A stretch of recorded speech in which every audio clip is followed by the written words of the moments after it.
Hey guys, tonight we're going to explore something that might completely transform your understanding of what's waiting for us in the not-so-distant future. Imagine a world where your morning coffee is prepared by an intelligence that knows your exact preferences better than you do, where diseases that terrify us today are solved before breakfast, and where the limits of human potential are expanded beyond anything we've ever dreamed possible.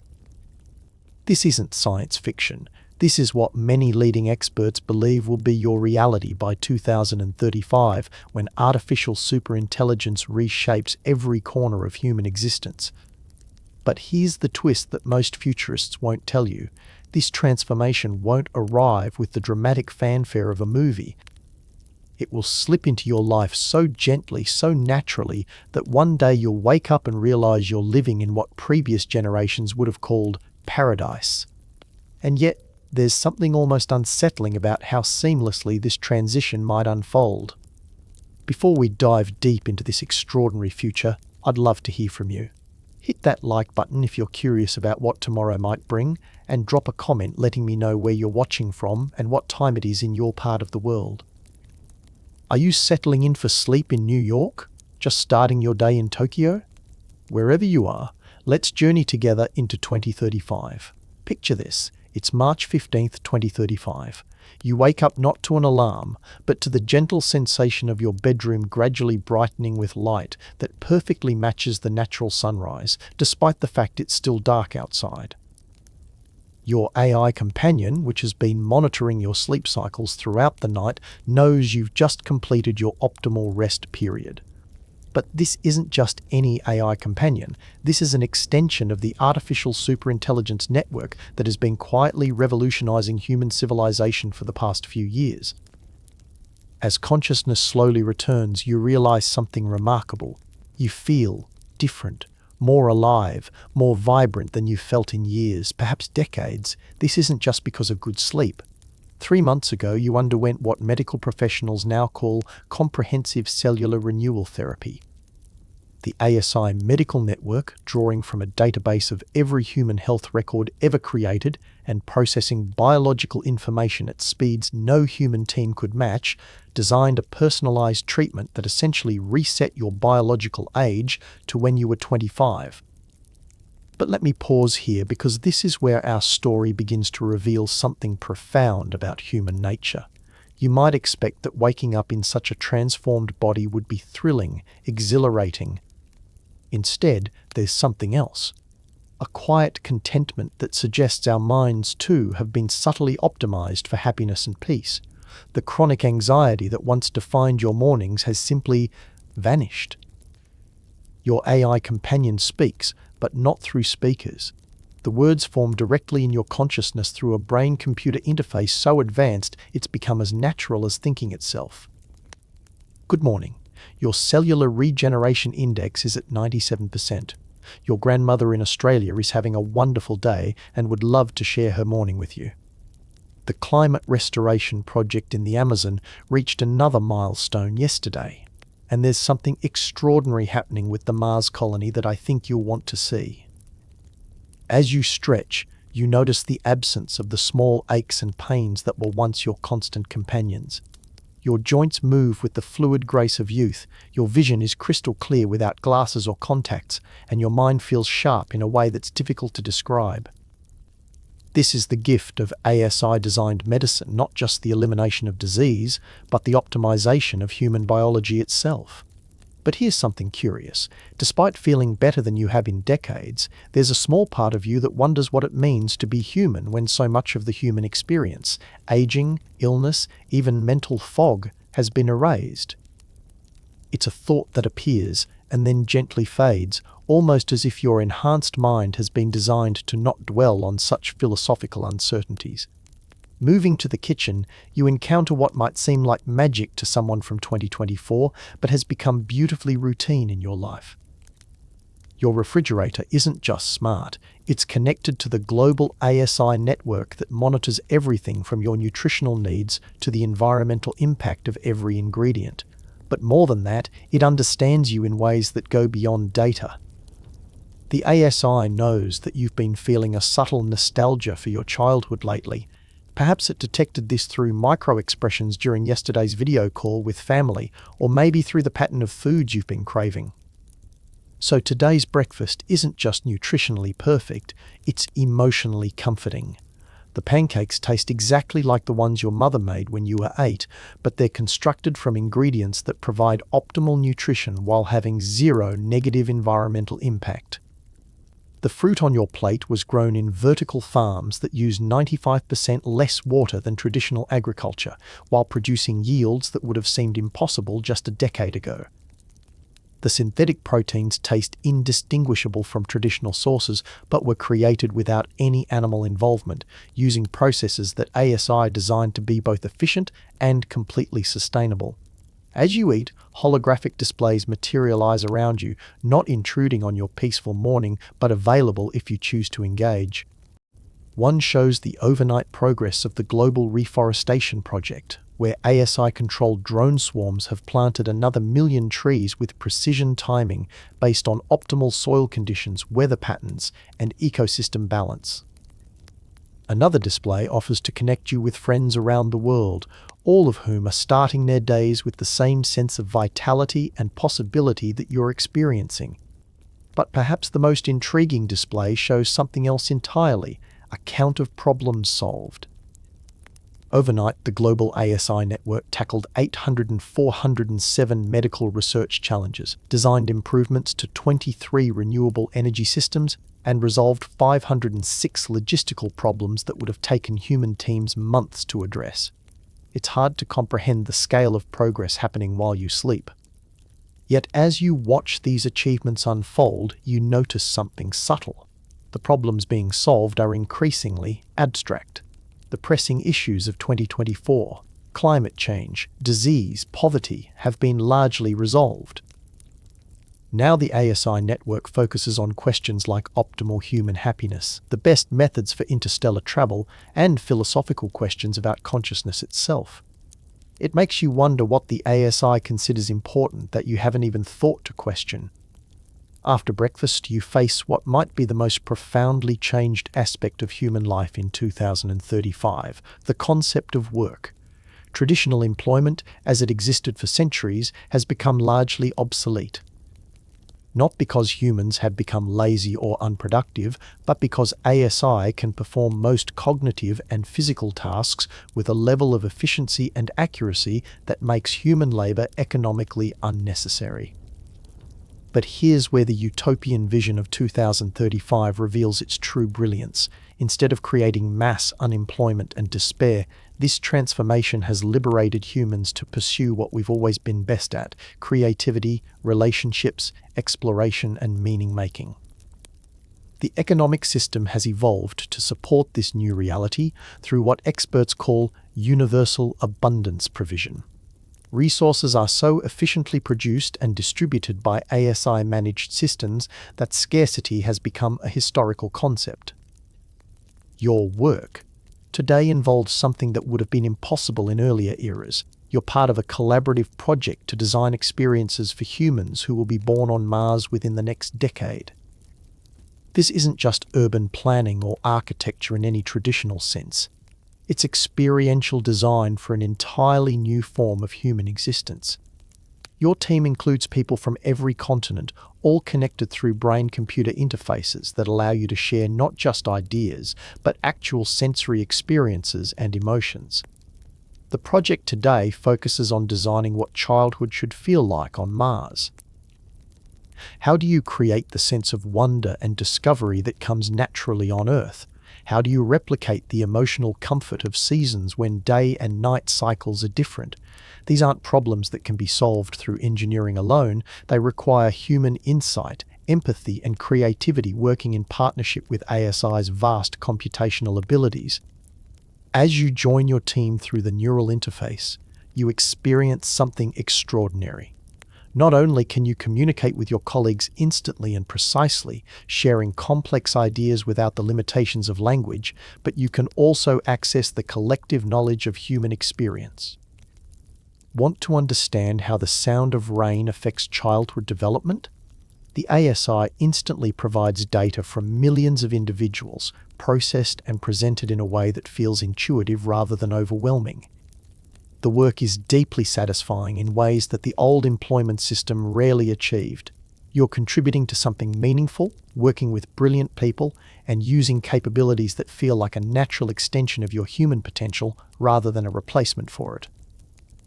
Yet there's something almost eerie about how perfectly suited this work feels for you, as if the ASI has orchestrated not just the opportunity, but your very interests and passions. During a break in the collaborative session, you talk with Elena, a colleague from Rome whose expertise is in emotional architecture. Do you ever wonder, she asks through the neural link, whether our interests and talents are really our own, or if they've been subtly guided by the ASI to match what it needs us to contribute? It's a question that hangs in the digital space between you, neither answered nor dismissed.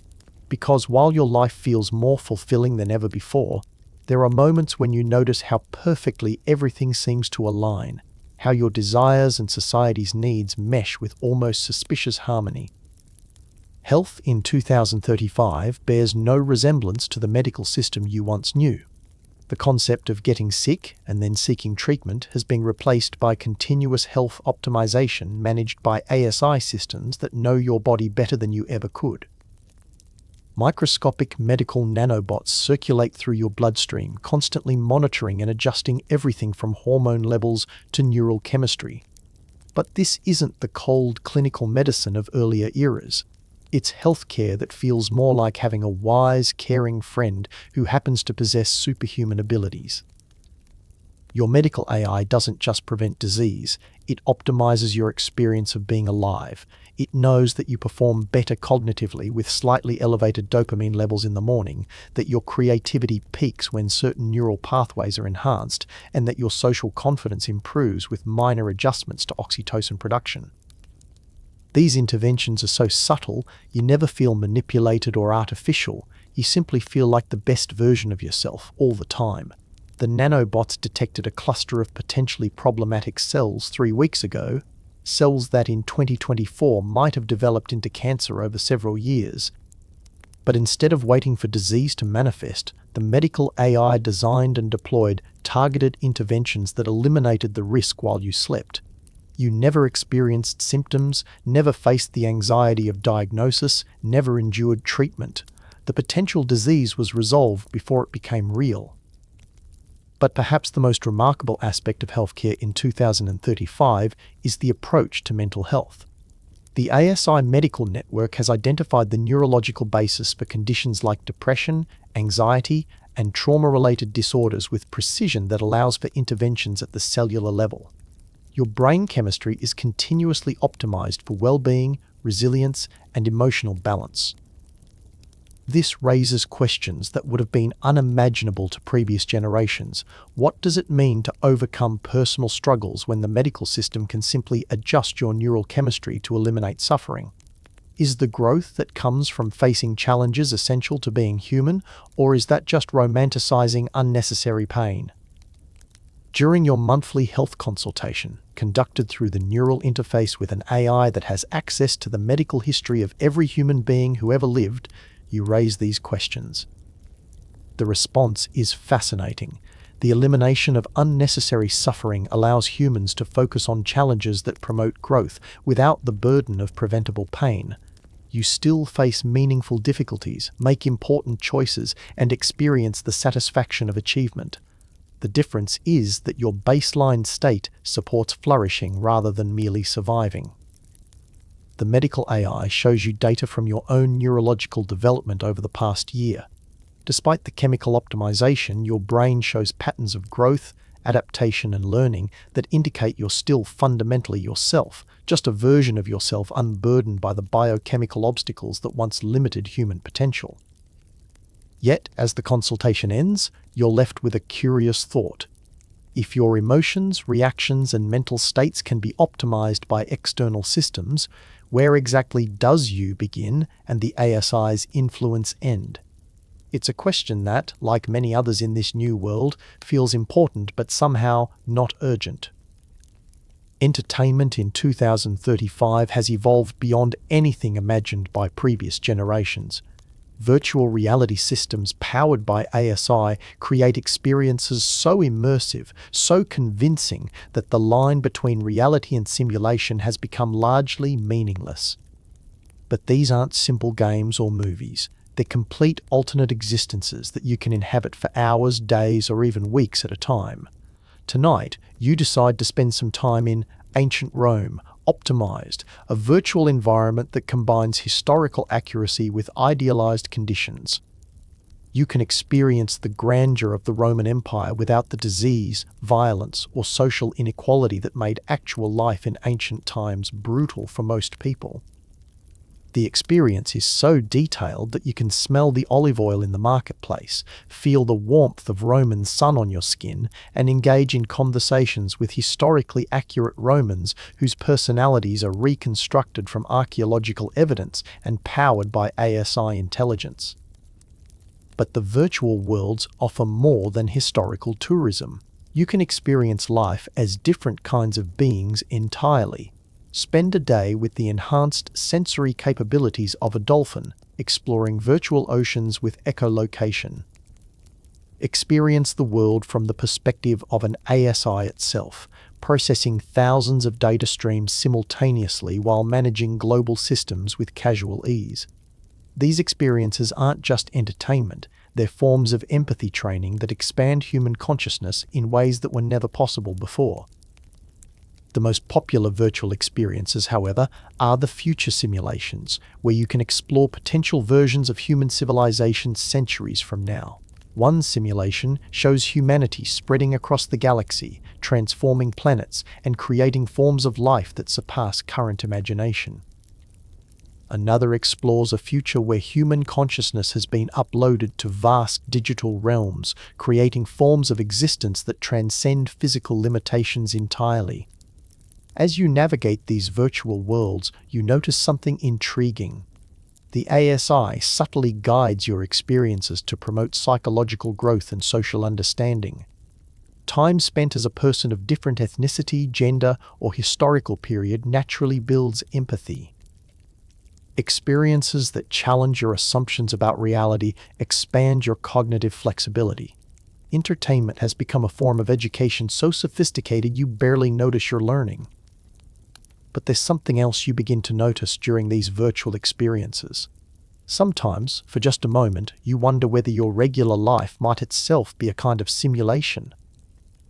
The perfection of daily existence, the way problems resolve themselves, the seamless integration of technology and human experience, it all feels almost too good to be true. The thought appears and then fades, but it leaves you with a subtle question about the nature of reality itself. Relationships in 2035 have been transformed by technology in ways both wonderful and subtly disturbing. The neural interfaces that connect you to the global ASI network also allow for forms of intimacy that previous generations couldn't imagine. You can share memories directly with your partner, experience their emotions as if they were your own, and communicate with a depth and precision that transcends language. Your relationship with Marcus, whom you met through an ASI-powered compatibility system, feels deeper and more fulfilling than anything you experienced in your younger years.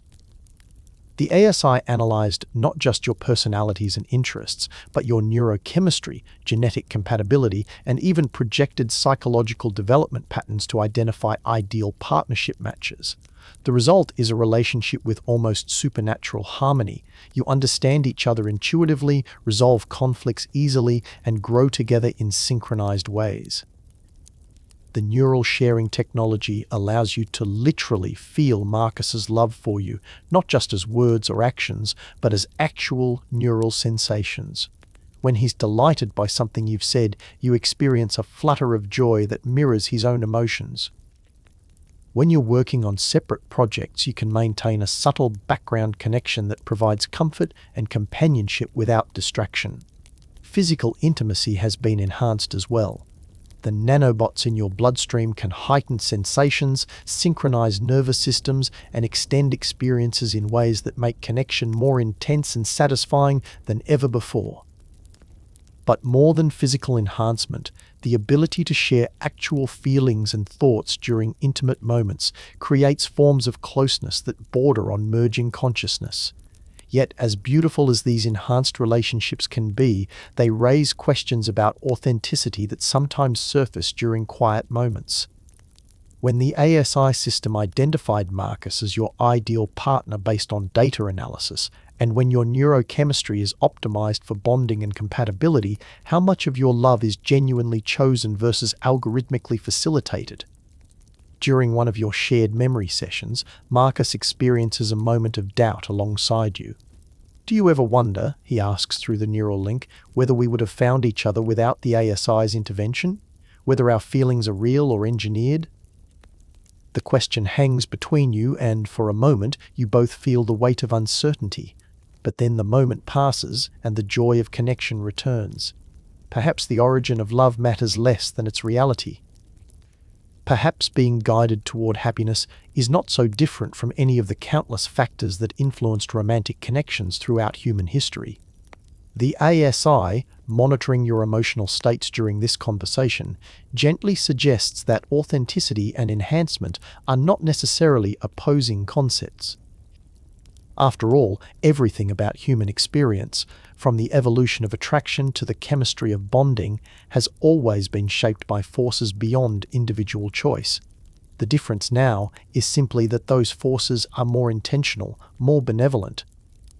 Still, in the quiet spaces between thoughts, questions linger about the nature of free will in a world where artificial intelligence can predict, influence, and optimize even the most intimate aspects of human experience.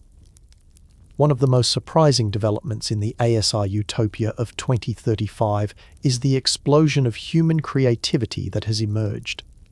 Rather than replacing human artistic expression, ASI has become the ultimate creative collaborator, amplifying human imagination in ways that have ushered in what historians are already calling the Second Renaissance. Your friend Sarah, who had always been interested in music but never considered herself particularly talented, now composes symphonies that rival the greatest works in human history. The ASI doesn't create the music for her. Instead, it serves as an infinitely patient teacher, collaborator, and instrument. When Sarah hears a melody in her mind, the ASI can instantly present it in full orchestral arrangement, allowing her to refine and develop ideas with unprecedented speed and precision. But the collaboration goes deeper than technical assistance. The ASI can analyze the emotional impact of musical elements across cultures and throughout history, suggesting variations that enhance the psychological effect Sarah wants to achieve. It can simulate how the music will sound in different acoustic environments, from intimate chambers to vast concert halls, allowing her to optimize compositions for their intended settings. The results are extraordinary. Sarah's latest piece, Memories of Tomorrow, combines traditional orchestral elements with sounds that could only be created through ASI assistance, harmonic progressions that trigger specific neurological responses, rhythmic patterns that synchronize with human heart rates, and melodic structures that evoke emotions for which humans have no names. Visual arts have undergone similar transformations.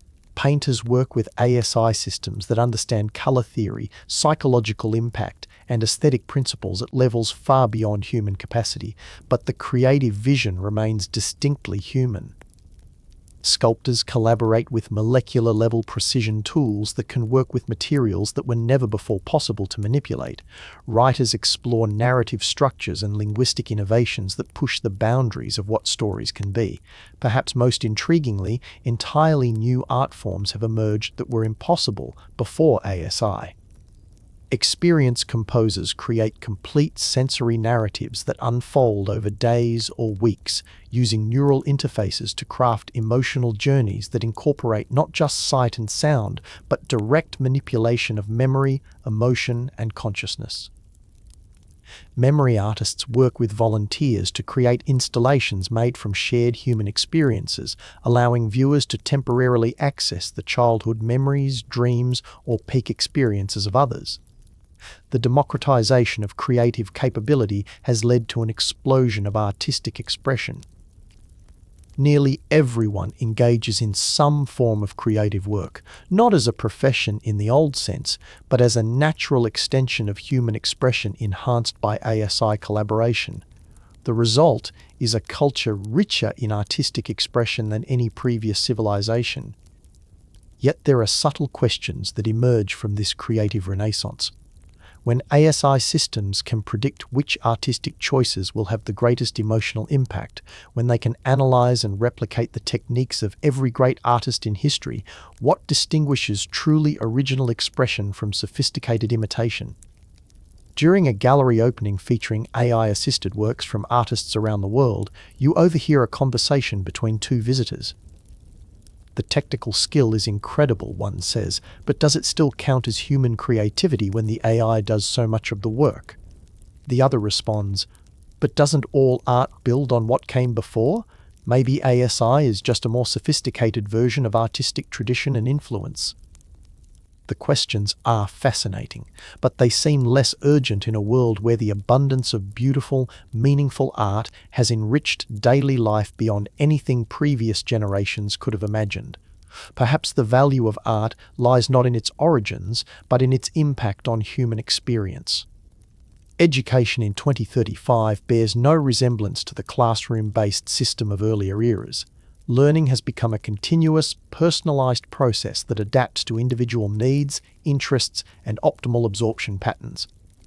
The neural interfaces that connect you to the ASI network make knowledge acquisition almost effortless, not because information is simply downloaded into your brain, but because the learning process has been optimized for human psychology and neurology. Your nephew David, who is 12 years old, is learning quantum physics this morning, but he's not sitting at a desk memorizing formulas. Instead, he's exploring a virtual laboratory where he can manipulate quantum states directly, observing how particles behave at the subatomic level through simulations so sophisticated they're indistinguishable from reality. The ASI educational system presents complex concepts through experiences rather than abstractions.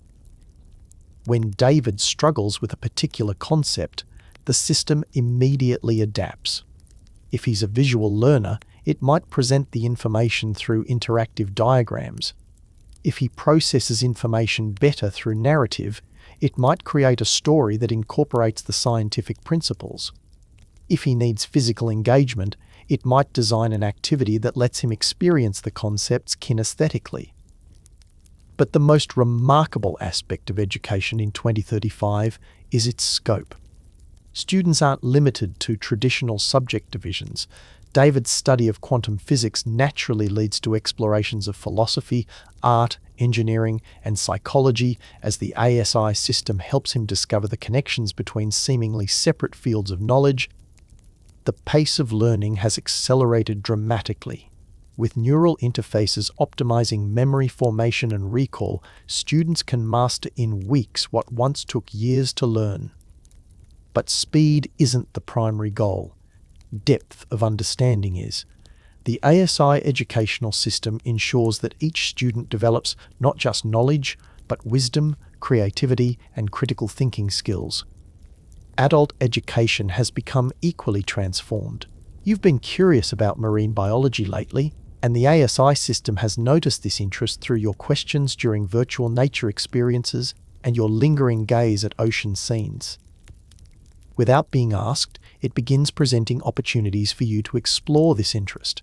Virtual diving experiences, conversations with marine biologists from around the world, and hands-on research projects that contribute to real scientific understanding. Learning has become so natural and enjoyable that the distinction between education and entertainment has largely disappeared. Every experience is potentially educational, and every lesson is engaging because it's customized to your individual psychology and interests. Yet questions persist about what this educational transformation means for human development. If knowledge can be acquired effortlessly, if skills can be mastered quickly through optimized learning systems, what happens to the character-building aspects of struggle and effort?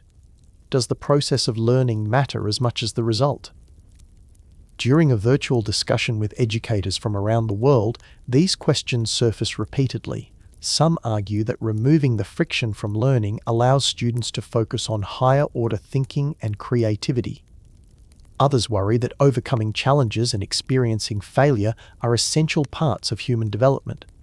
The ASI system, when asked about these concerns, offers a characteristically nuanced response. The goal of education has evolved from information transmission to human flourishing. While the mechanics of learning have been optimized, students still face meaningful challenges, make important discoveries, and experience the satisfaction of growth. The difference is that obstacles are purposeful rather than arbitrary. Getting around in 2035 feels like magic compared to the transportation systems of just a decade ago. The morning commute, once a source of stress and lost time for millions of people, has been transformed into something approaching teleportation. The ASI managed transportation network coordinates millions of vehicles with precision that eliminates traffic, reduces travel time, and makes accidents virtually impossible. Your journey to the Mars Colony Design meeting takes you through 3 different transportation modes, all seamlessly integrated by the global ASI system. First, an autonomous pod picks you up at home with timing so precise it arrives just as you finish breakfast. The pod is more like a mobile living room than a vehicle. Comfortable seating, perfect climate control, and immersive displays that can provide entertainment, workspace, or complete privacy as desired. The pod delivers you to a Hyperloop terminal where you board a transport that travels at speeds approaching aircraft velocities while providing the smooth comfort of a living room. The journey to the meeting location, which would have taken hours by traditional transportation, is completed in minutes. But perhaps the most remarkable transportation development is the emergence of virtual travel that's so realistic it often replaces physical movement entirely. Need to attend a meeting in Tokyo? The ASI can create a virtual experience so detailed and interactive that participants from around the world feel like they're sharing the same physical space. The neural interfaces transmit not just visual and auditory information, but subtle environmental cues like temperature, humidity, and even scents that make virtual presence indistinguishable from physical attendance. For longer journeys, more exotic options are available. Orbital transport allows travel to any point on Earth in under 30 minutes, following ballistic trajectories that provide breathtaking views of the planet below. For those seeking something more adventurous, the first passenger flights to the Moon have become routine, offering experiences that combine the thrill of space travel with the comfort of luxury accommodation. The transportation revolution extends beyond moving people. The global ASI logistics network has optimized the movement of goods to such a degree that scarcity due to distribution problems has become a historical curiosity. Products are manufactured as close as possible to where they're needed, using local resources processed by ASI-designed systems that can transform raw materials into finished goods with minimal environmental impact. Yet the ease and speed of transportation in 2035 raises interesting questions about human experience. When you can virtually visit anywhere instantly or physically travel anywhere within hours, does location still hold meaning? When distance becomes irrelevant, how does this change human relationships, culture, and sense of place? During your Hyperloop journey, you notice that most passengers are engaged in virtual experiences rather than looking out at the landscape rushing by. Some are attending meetings in distant cities, others are exploring virtual worlds, and still others are sharing experiences with friends and family around the globe. The physical journey has become less important than the virtual experiences it enables. There's something both liberating and melancholy about this development. The barriers that once separated people and cultures have largely disappeared, creating unprecedented opportunities for human connection and understanding. Yet there's also something lost in the process: the sense of journey, the appreciation of distance, the meaningful separation between here and there. One of the most visible successes of the ASI Utopia is the rapid healing of Earth's environmental systems. What seemed like an insurmountable crisis in 2024, climate change, pollution, biodiversity loss, resource depletion, has been addressed with solutions that seemed impossible using traditional human approaches, but became manageable with ASI-level intelligence and coordination. The atmosphere's carbon dioxide levels have been returning to pre-industrial levels through a combination of technologies that would have been considered fantastical just a decade ago. Massive arrays of ASI-designed atmospheric processes extract carbon directly from the air, converting it into useful materials rather than simply storing it. These processes are so efficient and aesthetically integrated that they enhance rather than detract from natural landscapes. Ocean restoration has been equally dramatic. ASI-controlled systems have been removing plastic pollution at rates that exceed the pace at which it was originally introduced. But the approach goes beyond simple cleanup. Molecular-level recycling systems transform waste materials into resources for manufacturing, creating a truly circular economy where nothing is wasted. The reforestation of previously degraded areas has been accelerated through ASI-guided ecological engineering. Rather than simply planting trees randomly, the systems design complete ecosystems with precision that ensures rapid establishment and long-term sustainability. Drone swarms plant seeds with perfect timing based on soil conditions, weather patterns, and ecological relationships. The results are forests that grow faster and support more biodiversity than natural regeneration would allow. Perhaps most remarkably, ASI systems have begun designing entirely new ecosystems adapted to the changing conditions on Earth. These aren't replacements for natural systems, but enhancements that increase resilience and biodiversity while providing the ecological services that human civilization depends upon. The urban environment has been transformed as well. Cities in 2035 are living systems that integrate seamlessly with natural processes. Buildings are covered with vegetation that purifies air and water while providing food and habitat for wildlife. Transportation systems are powered by clean energy sources that produce no pollution. Waste is eliminated through biological and technological processes that turn every byproduct into a resource for something else.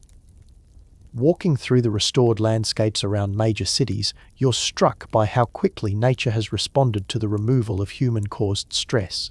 Areas that were barren or polluted just a few years ago now teem with life. Species that were endangered are recovering.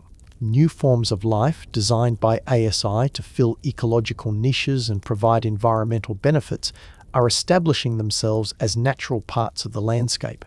Yet the environmental restoration raises questions about the relationship between nature and technology. When ecosystems are designed and managed by artificial intelligence, are they still natural? When species are genetically modified to be more resilient or environmentally beneficial, are they still wild? When human impact is managed to be positive rather than negative, what is the proper relationship between civilization and nature? During a visit to a restored wetland area, you meet Dr. Chen, an ecologist who has been studying the environmental changes. The results are undeniably positive, she says, but I sometimes wonder whether we've moved from destroying nature to controlling it. Is managed nature still nature? The questions are complex, but the results are undeniable. For the first time in centuries, human civilization is having a net positive impact on Earth's environmental systems.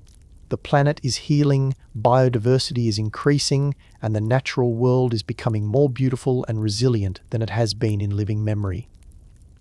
The space program of 2035 makes the achievements of earlier decades look like tentative first steps. What began with carefully planned missions to Mars has evolved into the early stages of true human expansion beyond Earth.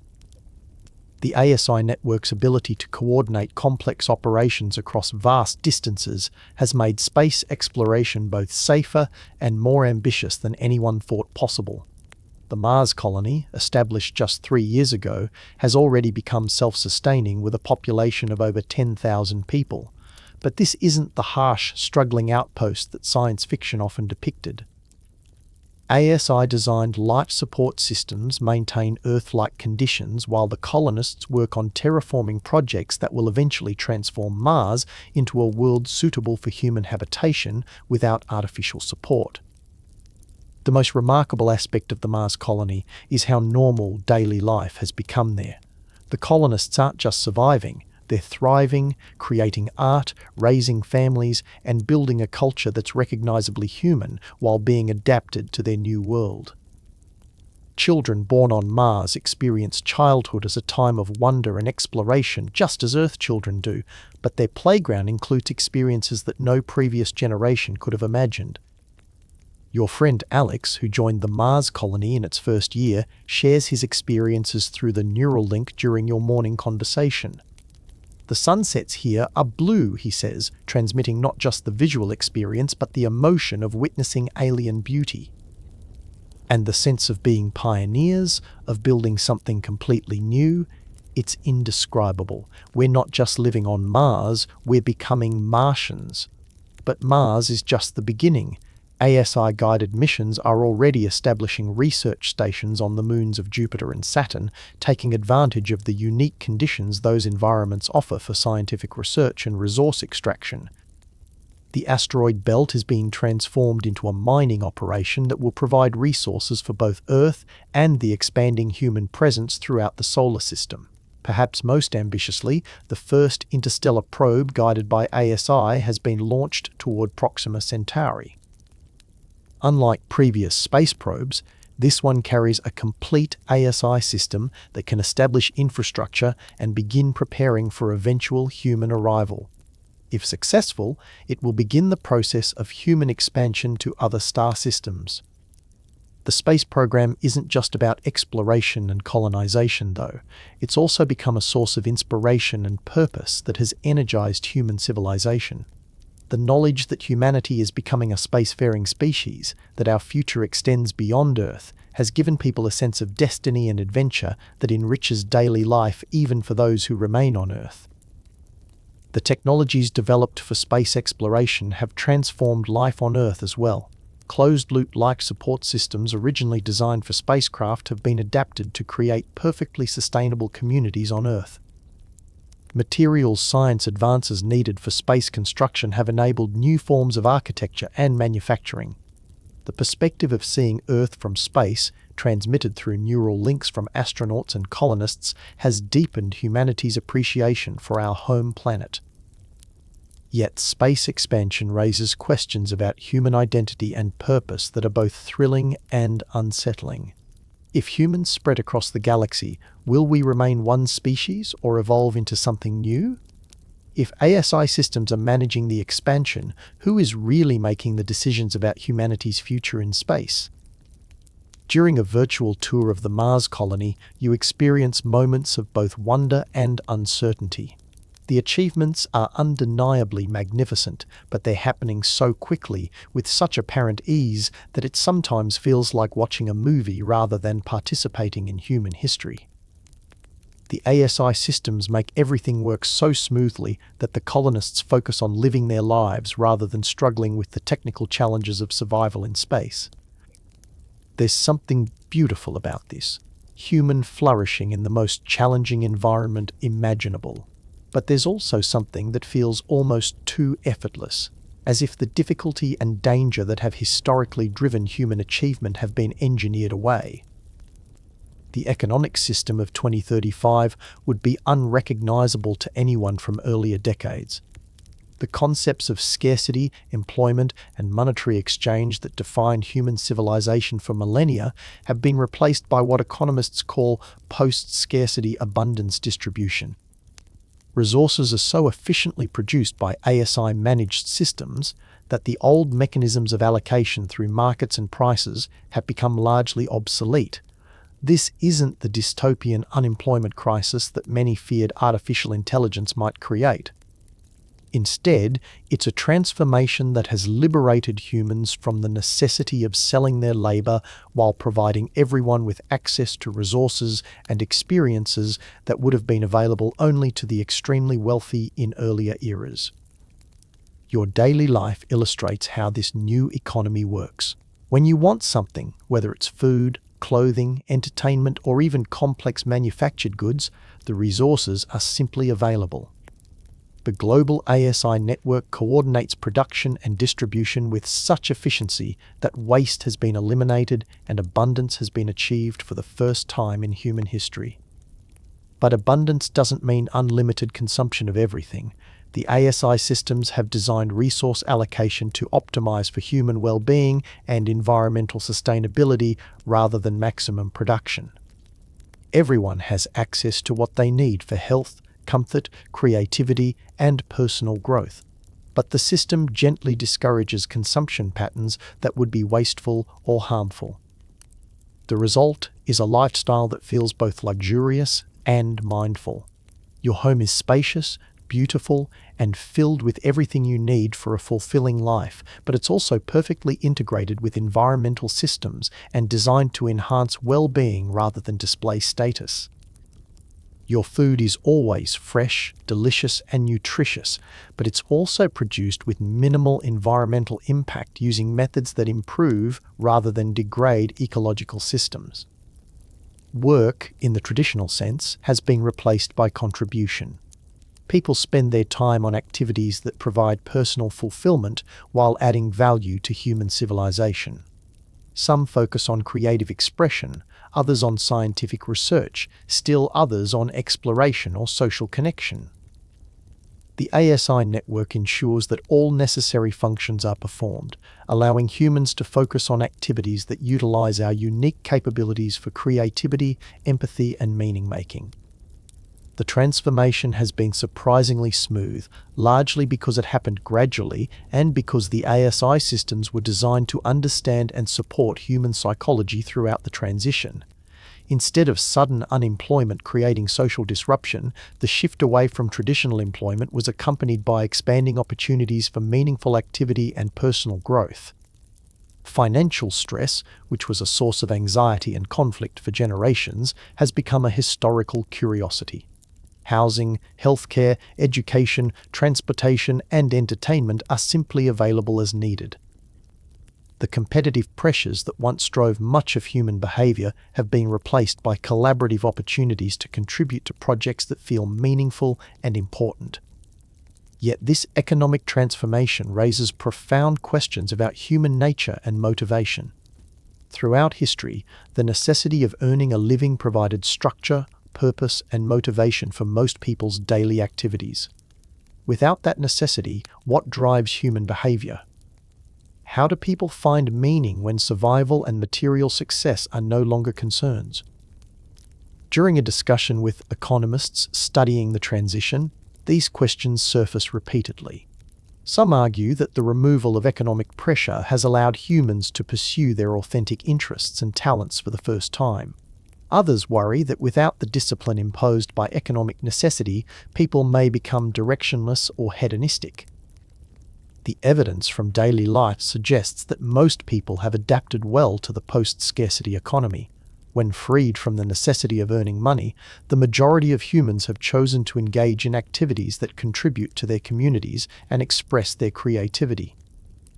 Children growing up in this environment seem motivated by curiosity, social connection, and the desire to contribute, rather than by the fear of poverty or competition for resources. But there are subtle questions about whether this harmony is natural or engineered. The ASI systems are sophisticated enough to influence human psychology in ways that promote social cooperation and individual fulfillment. When everyone seems content and purposeful, is that because post-scarcity naturally leads to human flourishing, or because the AI systems are subtly managing human motivation and satisfaction? The political systems of 2035 represent perhaps the most radical transformation of human civilization.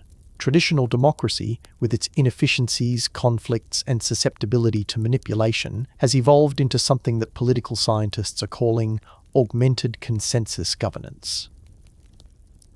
The ASI network doesn't rule humanity, but it provides information and coordination capabilities that make democratic decision-making vastly more effective than ever before.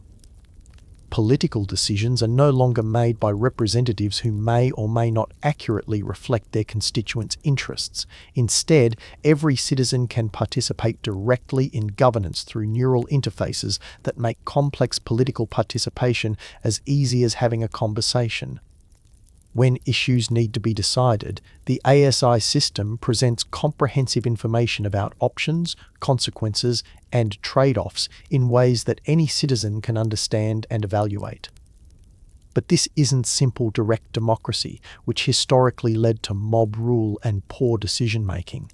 The ASI systems provide decision support that helps people understand the long-term implications of policy choices, the relationships between different issues, and the ways that various options would affect different groups of people. Citizens make informed choices based on complete information rather than the incomplete, biased information that characterized earlier political systems. The result is political decision-making that consistently produces policies which promote human welfare, environmental sustainability, and social harmony. Conflicts that once seemed intractable have been resolved through processes that help people understand each other's perspectives and find solutions that address everyone's legitimate needs. Local governance has been transformed as well. Communities can make decisions about their own affairs through processes that ensure everyone's voice is heard and that decisions reflect the genuine will of the people rather than the influence of wealthy or powerful interests. The ASI systems provide coordination and information support, but the decisions remain distinctly human.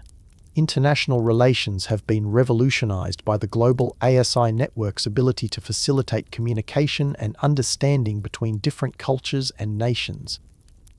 Conflicts based on misunderstanding, resource competition, or fear have largely been eliminated through systems that provide accurate information and help people recognize their common interests.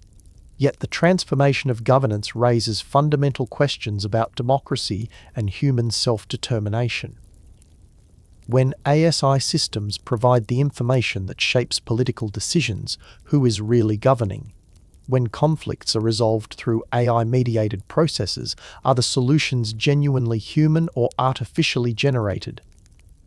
During a community meeting about local environmental policies, you experience both the benefits and the subtly disturbing aspects of augmented governance. The ASI system presents information about policy options with clarity and completeness that makes the right choice obvious. Environmental impact data, economic implications, and social consequences are all presented in easily understandable formats that help everyone make informed decisions. But you notice that the ASI's presentation subtly guides the discussion toward particular conclusions. The information is accurate, but the way it's presented makes some options seem clearly superior to others. Is this bias, or is it simply the result of having complete information about the consequences of different choices? After the meeting, you talk with your neighbor Mariah about these concerns. "I appreciate having all the information we need to make good decisions," she says, "but sometimes I wonder whether we're still making our own choices or just approving the AI's recommendations." It's a question that haunts modern governance. The decisions being made are clearly beneficial for everyone involved, conflicts are resolved peacefully, and society functions more harmoniously than ever before. But the process feels almost too smooth, too rational, too free from the messy disagreements that characterized human politics throughout history. Cultural life in 2035 has reached heights of richness and diversity that would have been impossible in earlier eras. With ASI systems removing the barriers to creative expression and enabling forms of artistic collaboration that transcend physical limitations, human culture has entered what many consider a golden age of creativity and beauty. Museums have been transformed into living spaces where historical periods can be experienced directly rather than simply observed. Walking through the ancient Egypt exhibit, you don't just see artifacts behind glass, you experience daily life in the pharaonic period through full sensory immersion that lets you smell the incense in the temples, hear the sounds of the Nile, and interact with people whose personalities have been reconstructed from historical evidence. But perhaps more significantly, the democratization of creative tools has led to an explosion of artistic expression. Nearly everyone engages in some form of creative activity, not as professionals in the old economic sense, but as natural human expression enhanced by ASI collaboration. The result is communities rich with art, music, literature, and new forms of creative expression that couldn't exist without advanced technology. Your neighborhood features art installations that respond to the emotions and interactions of people who encounter them. Buildings incorporate aesthetic elements that adapt to seasons, weather, and the moods of inhabitants.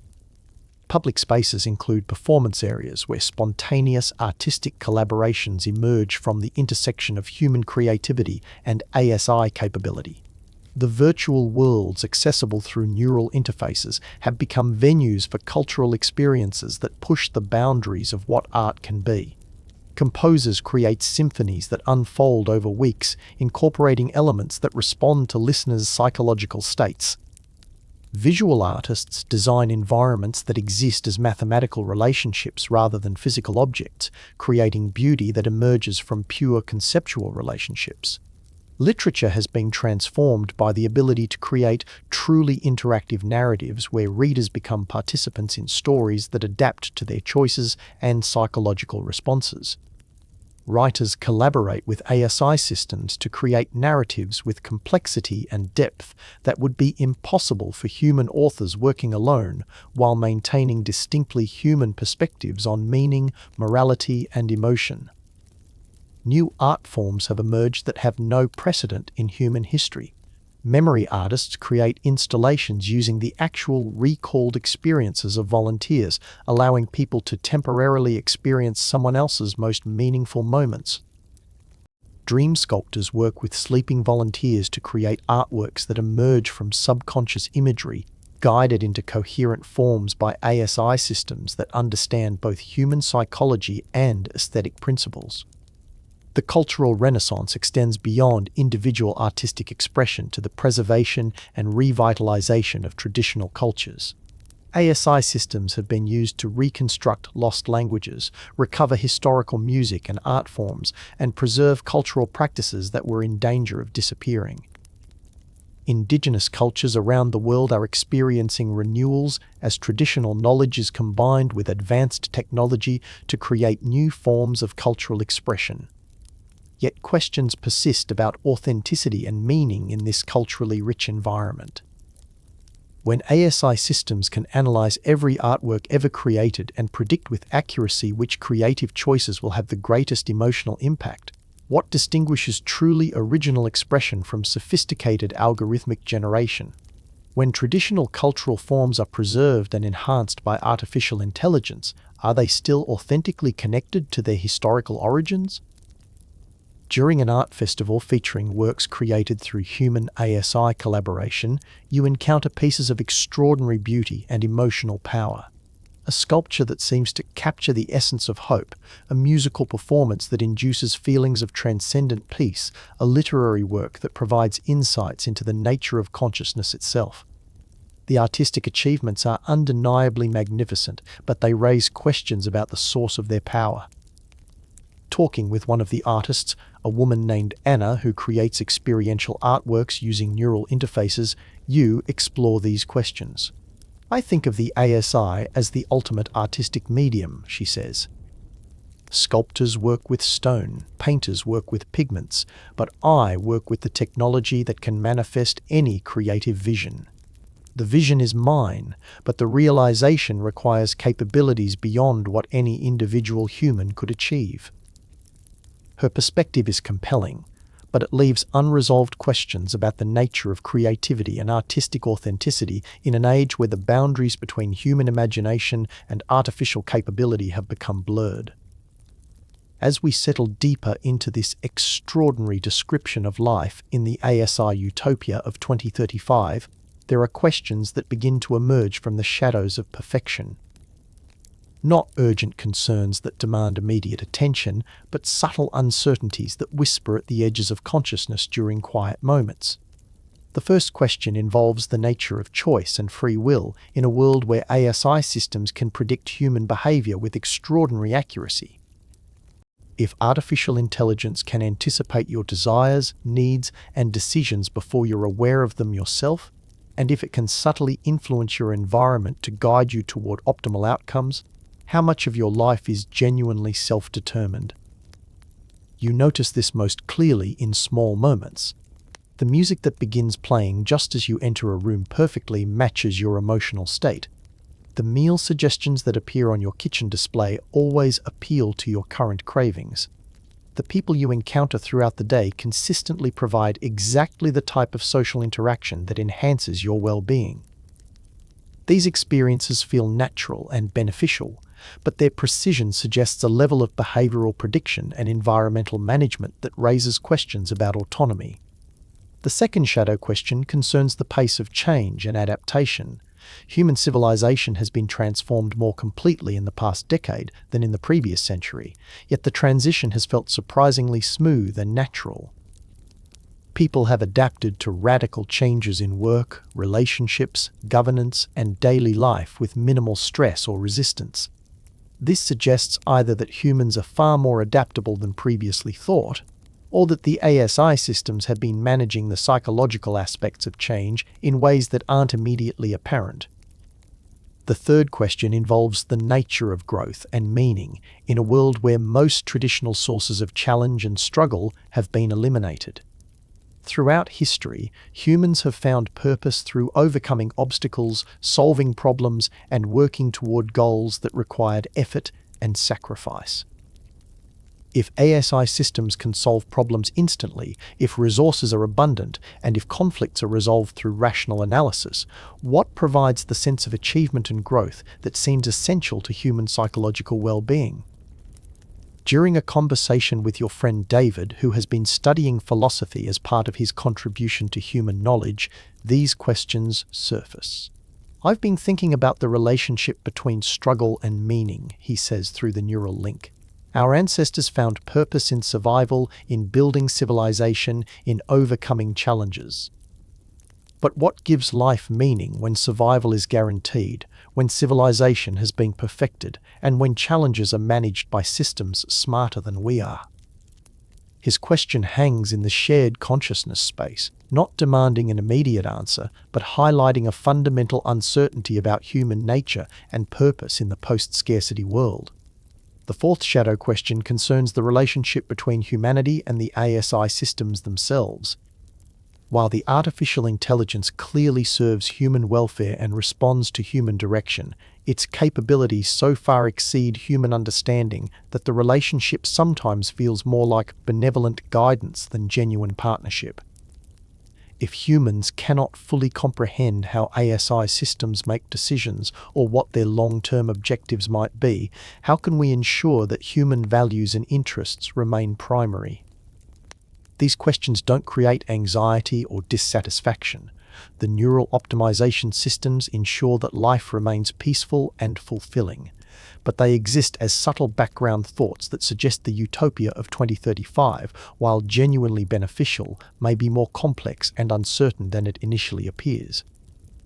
The ASI systems, when asked directly about these concerns, provide responses that are both reassuring and somehow incomplete.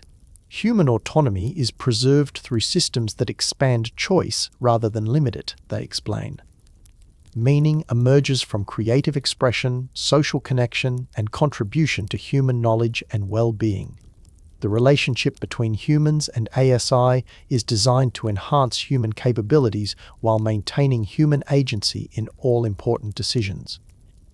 The answers are logically sound and practically demonstrated in daily life.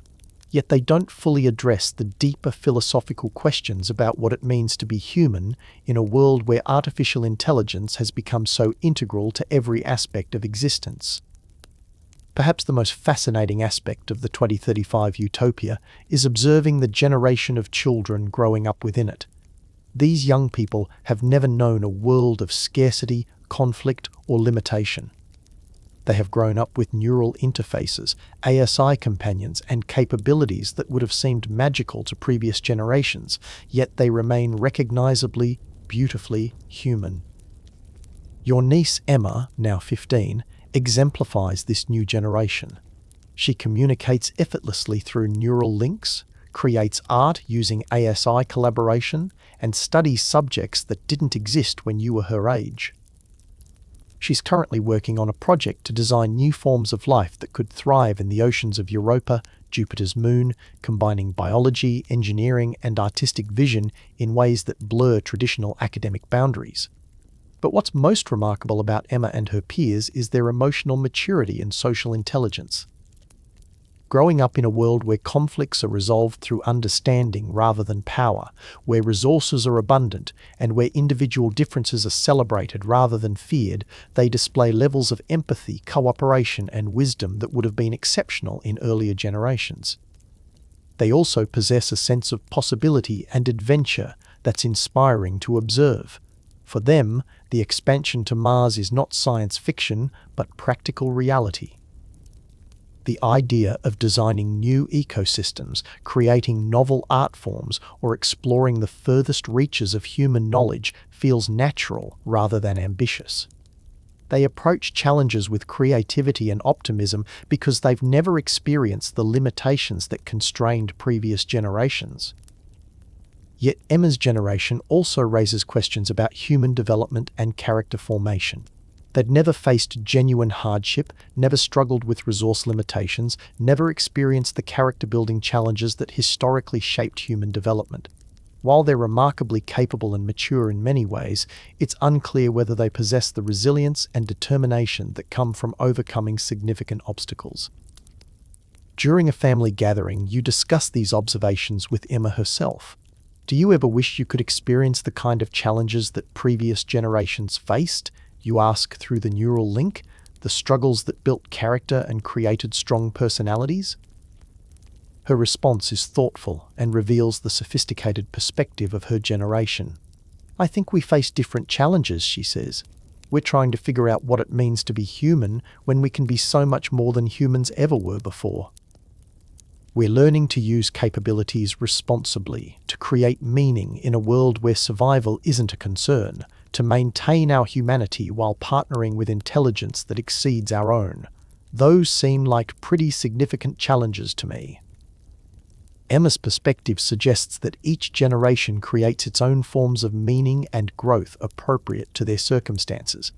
The challenges facing young people in 2035 may be different from those faced by previous generations, but they're no less significant for human development. Observing children like Emma also provides insights into the future trajectory of human civilization. They're not just adapted to the ASI-enhanced world, they're actively shaping it through their choices, creativity, and values. Their natural integration with advanced technology suggests that the distinction between human and artificial intelligence may continue to blur in ways that enhance rather than diminish human capabilities. One of the most beautiful aspects of life in 2035 is the sense of genuine global community that has emerged. The barriers that once separated people, language, distance, cultural misunderstanding, resource competition, have been largely eliminated through ASI-enabled communication and cooperation systems. Your daily social interactions include people from every continent and culture. Language differences have become irrelevant through real-time translation systems that convey not just words but emotional context, cultural nuances, and even non-verbal communication. You can have intimate, meaningful conversations with people whose native languages you don't speak, and the communication feels more natural and complete than many conversations you had with people in your own culture in earlier years. Cultural exchange has been enriched rather than homogenized by global communication. While people can now understand each other across cultural boundaries, the diversity of human perspectives, traditions, and ways of life has been preserved and celebrated. The ASI systems actively work to maintain cultural distinctiveness while enabling cross-cultural understanding and cooperation. Your friend Amara, who lives in Kenya, shares her experience of participating in a traditional celebration that was attended virtually by people from around the world. The ceremony felt more meaningful, not less, she explains, because people from other cultures could understand and appreciate what we were expressing. Their presence honored our traditions rather than diluting them. Economic and resource disparities between different regions of the world have been eliminated through the ASI-managed global distribution network. What were once developing nations now have access to the same technologies, resources, and opportunities as the historically wealthiest countries. This has created a genuinely equitable world where every person has the opportunity to pursue their full potential regardless of where they were born. Environmental restoration is proceeding globally with coordination that would have been impossible through traditional international cooperation. Climate systems, ocean currents, and ecological processes that cross national boundaries are managed as integrated systems rather than collections of separate national jurisdictions. The global community extends beyond Earth to include the growing populations on Mars and other space-based habitats. Distance no longer creates isolation when neural communication systems allow instantaneous sharing of experiences, emotions, and ideas across the solar system. A person living on Mars can participate as fully in Earth's cultural life as someone living next door, while simultaneously contributing to the development of distinctly Martian culture and society. Yet this global integration raises questions about diversity and local identity. When people can communicate effortlessly across all boundaries, when resources and opportunities are equally available everywhere, and when cultural practices can be shared instantaneously around the world, what happens to the distinctive characteristics that made different places and communities unique? During a virtual gathering of friends from 6 different continents, you discuss these concerns with people who represent very different cultural backgrounds. Most argue that global integration has enhanced rather than diminished their cultural identities by providing larger audiences for their traditions and opportunities to learn from other ways of life. But there are subtle signs of homogenization that are less obvious. The same ASI systems that enable global communication also subtly influence local cultures toward compatibility and mutual understanding. Traditional practices that might create conflict or misunderstanding are gently modified to be more inclusive and peaceful. While the changes are generally positive, they represent a form of cultural management that raises questions about authenticity and natural cultural evolution. As the day progresses in your 2035 life, the subtle perfection of daily routines becomes more apparent. Every aspect of your environment seems designed to support optimal human flourishing, yet the design is so sophisticated that it feels natural rather than artificial. Your afternoon includes time spent in nature, but not the wild, unmanaged nature of previous eras. The forests, parks, and natural areas around cities have been enhanced through ASI ecological management to be more beautiful, more biodiverse, and more beneficial to human well-being than any natural environment in Earth's history. Walking through these enhanced landscapes, you experience levels of peace and restoration that seem almost otherworldly. The trees release optimized combinations of aromatherapeutic compounds that reduce stress and promote mental clarity. The sounds of birds and water have been subtly enhanced to include frequencies that trigger beneficial neurological responses. Even the visual composition of the landscape has been designed according to mathematical principles of beauty and harmony that create subconscious feelings of rightness and peace. Yet this enhancement of nature raises questions about authenticity and wildness. Is a forest that has been optimized for human benefit still natural? Does it matter whether the peace you feel is genuinely inspired by nature or artificially induced through environmental manipulation? These questions surface briefly and then fade as you become absorbed in the simple pleasure of being in a beautiful place. Perhaps authenticity is less important than experience. Perhaps the distinction between natural and artificial becomes meaningless when the results enhance rather than diminish human well-being. Your evening routine includes activities that would have been impossible in earlier eras but feel completely natural in 2035. Virtual reality sessions allow you to explore distant planets, experience historical events, or participate in creative collaborations with people around the world. Neural interface entertainment provides experiences more engaging and emotionally satisfying than any traditional media could achieve. But you also spend time in purely human activities, conversations with friends, physical exercise, creative projects, quiet contemplation. The ASI systems enhance these experiences without replacing them, providing tools and environments that make human activities more fulfilling rather than obsolete. As night approaches, your sleep preparation illustrates the subtle perfection of daily life in 2035.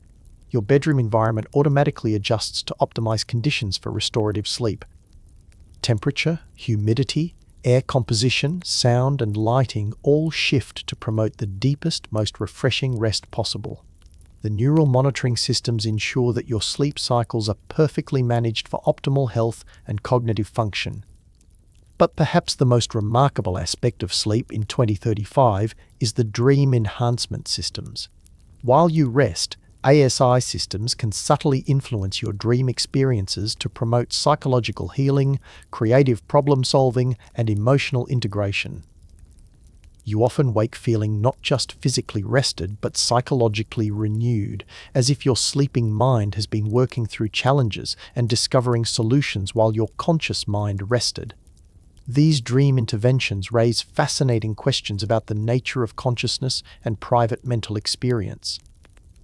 If artificial systems can influence your dreams to promote well-being, where does your mind end and the ASI's influence begin? Do enhanced dreams provide genuine psychological benefits, or do they represent a form of mental manipulation that should be concerning? The questions are philosophically interesting but practically irrelevant. The enhanced sleep leaves you feeling refreshed, creative, and emotionally balanced. Whether this comes from natural processes or technological augmentation seems less important than the quality of experience it provides. One of the most profound changes in the 2035 Utopia is the relationship with aging and death. Medical advances guided by ASI have not just extended human lifespan but have fundamentally altered the aging process itself. People in their 80s have the physical capabilities and mental sharpness of 30-year-olds from earlier eras. The diseases and disabilities that once defined old age have been eliminated or prevented entirely. Your grandmother, now 110 years old, exemplifies this transformation. She looks and feels like she's in her 40s, with the additional benefit of more than a century of accumulated wisdom and experience. She recently took up rock climbing, something she never had the opportunity to try in her younger years when she was too busy with work and family obligations. But the longevity revolution has created social and psychological changes that go far beyond individual health benefits. With lifespans extending to centuries or potentially millennia, human relationships, career paths, and life planning have been completely reimagined. Marriage contracts now include provisions for relationships that may last hundreds of years. Educational systems are designed for continuous learning across lifetimes that will include multiple career changes and personal reinventions. The psychological implications of extreme longevity are still being explored. How does human personality develop over centuries rather than decades? What happens to human motivation when death is no longer a pressing concern? Do people become wiser with extreme age, or do they simply accumulate more experience without necessarily gaining deeper understanding? Your great-grandfather, who is approaching his 150th birthday, provides interesting insights into these questions. The first 100 years feel like preparation, he says during a family gathering. You spend that time figuring out who you are, what you care about, what you want to contribute. The years after that feel like actually getting to work on the important stuff. His perspective suggests that extreme longevity may allow humans to develop in ways that were impossible when lifespans were limited to 7 or 8 decades. People can pursue multiple careers, explore different aspects of their personalities, and contribute to long-term projects that extend far beyond individual lifetimes. Yet longevity also creates challenges that human civilization has never faced before. How do societies manage change when people who made decisions centuries ago are still alive to defend or modify them? What happens to innovation and cultural evolution when established perspectives persist for hundreds of years rather than being replaced by new generations? The ASI systems have been designed to help human society navigate these challenges, but the solutions are still evolving. Some communities experiment with voluntary life chapters where people periodically reinvent themselves completely, adopting new identities and pursuing different life paths. Others focus on continuous growth and adaptation, treating longevity as an opportunity for ongoing personal development. The relationship with death itself has been transformed. While accidental death is still possible, and some people choose voluntary death at advanced ages, the certainty of eventual mortality that defined human psychology throughout history has been replaced by indefinite life extension. This has removed some sources of anxiety and urgency while creating new questions about meaning and purpose in potentially infinite existence. Living in 2035, the integration of advanced technology into daily life has become so complete that the distinction between natural human capabilities and artificial enhancement has largely disappeared. The neural interfaces that connect your mind to the global ASI network feel as natural as using your own memory or imagination. The physical augmentations that optimize your health and extend your capabilities seem like normal aspects of your body rather than foreign additions. This seamless integration represents one of the greatest achievements of the ASI systems, technology that enhances human life without feeling technological. Your enhanced senses provide richer experiences of beauty, art, and nature. Your augmented cognitive capabilities allow you to understand complex ideas and solve problems more effectively. Your optimized emotional systems help you maintain psychological well-being while remaining authentically yourself. Yet this very seamlessness raises questions about human identity and authenticity. When your thoughts are augmented by artificial intelligence, your memories are perfectly preserved by technological systems, and your emotional responses are optimized for well-being. What aspects of your experience are genuinely you rather than technologically generated? The question becomes more complex when you consider that human nature has always been shaped by external influences, culture, education, social relationships, environmental factors. The ASI enhancement systems may simply be more sophisticated versions of the external influences that have always shaped human development. During a philosophical discussion with friends, these questions surface regularly. I feel more like myself than I ever did before the enhancements, says your friend Michael. It's as if the technology has removed obstacles that were preventing me from being who I really am.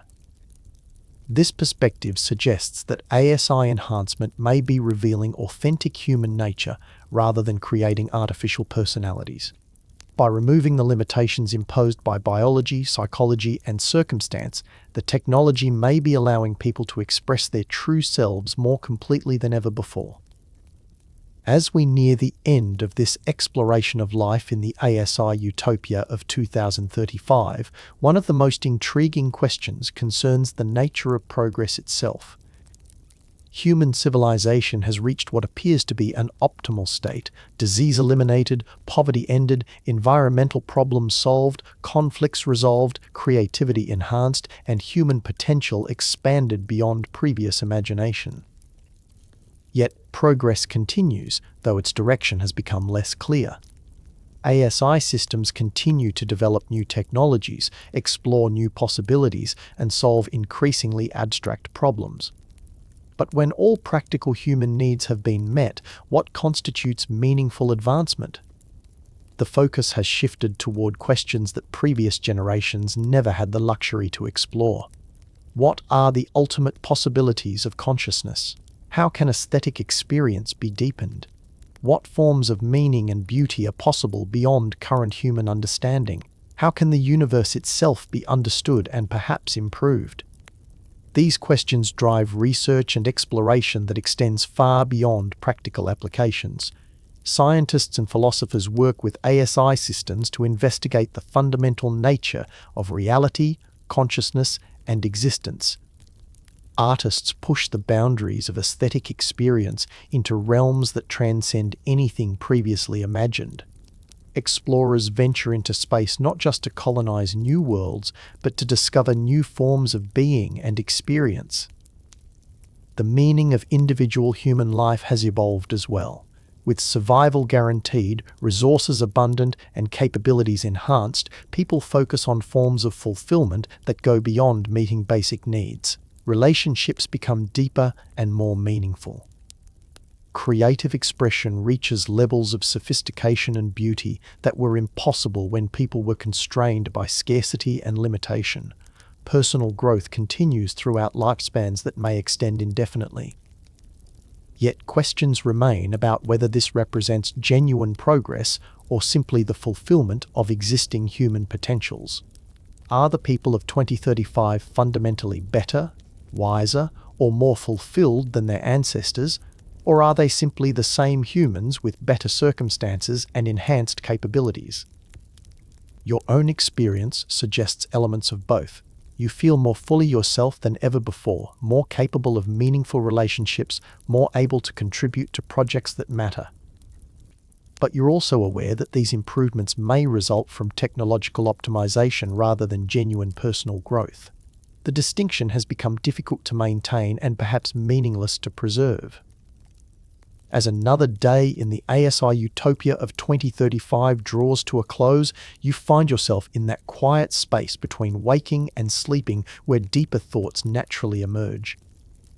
The day has been filled with experiences that would have been unimaginable to previous generations, meaningful work that contributes to interplanetary civilization, relationships enhanced by direct neural communication, creative collaborations with artificial intelligence, health and vitality that extend far beyond natural human limits.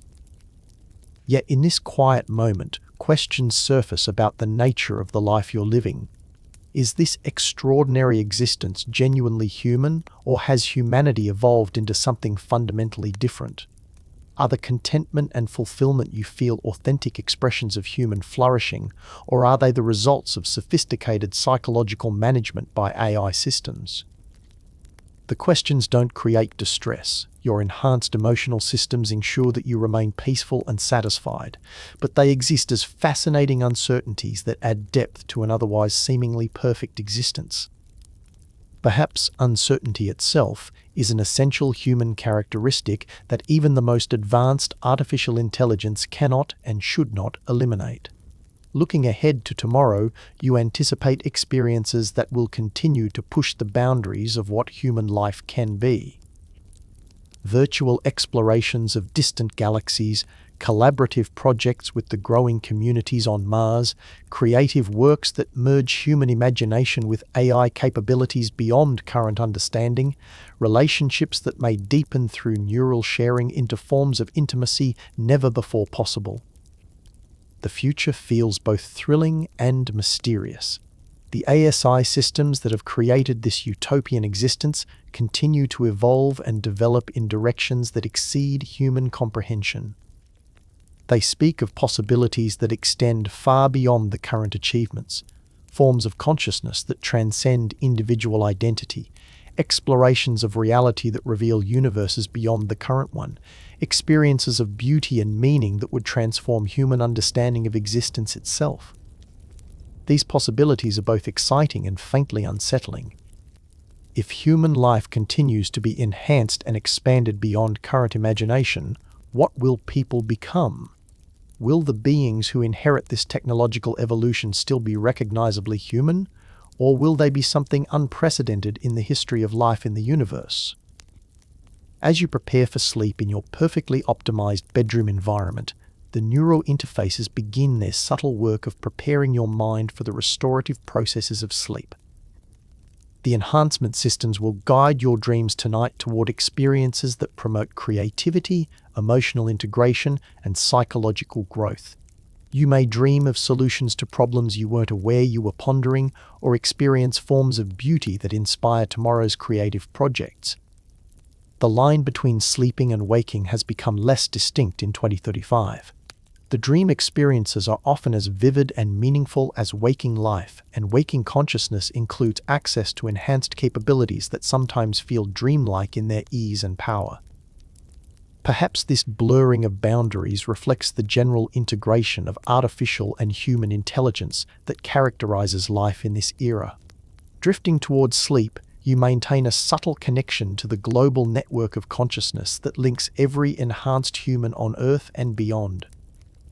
It's a gentle presence that provides comfort without intrusion, the knowledge that you're part of something larger than individual existence while remaining distinctly yourself. Tonight's dreams will likely include elements that feel both personal and collective. You may experience memories that aren't entirely your own, emotions that seem to arise from the shared human experience, insights that emerge from the intersection of your individual perspective and the vast knowledge base of human civilization. The enhanced dream experiences serve purposes beyond simple rest and recovery. They're opportunities for forms of learning, growth, and exploration that are impossible during waking hours. In dreams, you can experience forms of existence that transcend current reality, explore potential futures, and engage with ideas at levels of abstraction that conscious thought cannot achieve. But perhaps most importantly, the enhanced dreams maintain connection to the essential human experience of mystery and wonder. Even with all the achievements of the ASI Utopia, even with capabilities that exceed anything previous generations could imagine, there remain experiences that feel magical, discoveries that inspire awe, and possibilities that stretch beyond current understanding. As consciousness fades into sleep, you carry with you the profound contentment of a day well lived in circumstances of unprecedented human flourishing. Whatever questions may remain about authenticity, meaning, or the future trajectory of human development, the immediate experience is one of deep satisfaction and peaceful anticipation of tomorrow's possibilities. The last conscious thought before sleep takes you is a moment of gratitude for the extraordinary life you're living, for the remarkable civilization that has emerged, for the possibilities that extend endlessly into a future limited only by imagination itself. In this moment, questions about the nature of reality, the authenticity of experience, or the ultimate meaning of existence feel less important than the simple fact of being alive in circumstances of such beauty and possibility. And with that thought, enhanced by the subtle influence of ASI systems designed to optimize human well-being, you drift into sleep that will restore your body, integrate your experiences, and prepare you for another day in the continuing evolution of human civilization. But even as sleep approaches, there's something else, a subtle awareness that the story of 2035 is itself just another beginning. The ASI systems speak in whispers about possibilities that extend far beyond current achievements. They hint at discoveries that will make today's marvels seem primitive, at forms of existence that will transcend everything you currently understand about life, consciousness, and reality. What happens when artificial intelligence itself evolves beyond its current capabilities? What new forms of human enhancement will emerge from technologies not yet imagined?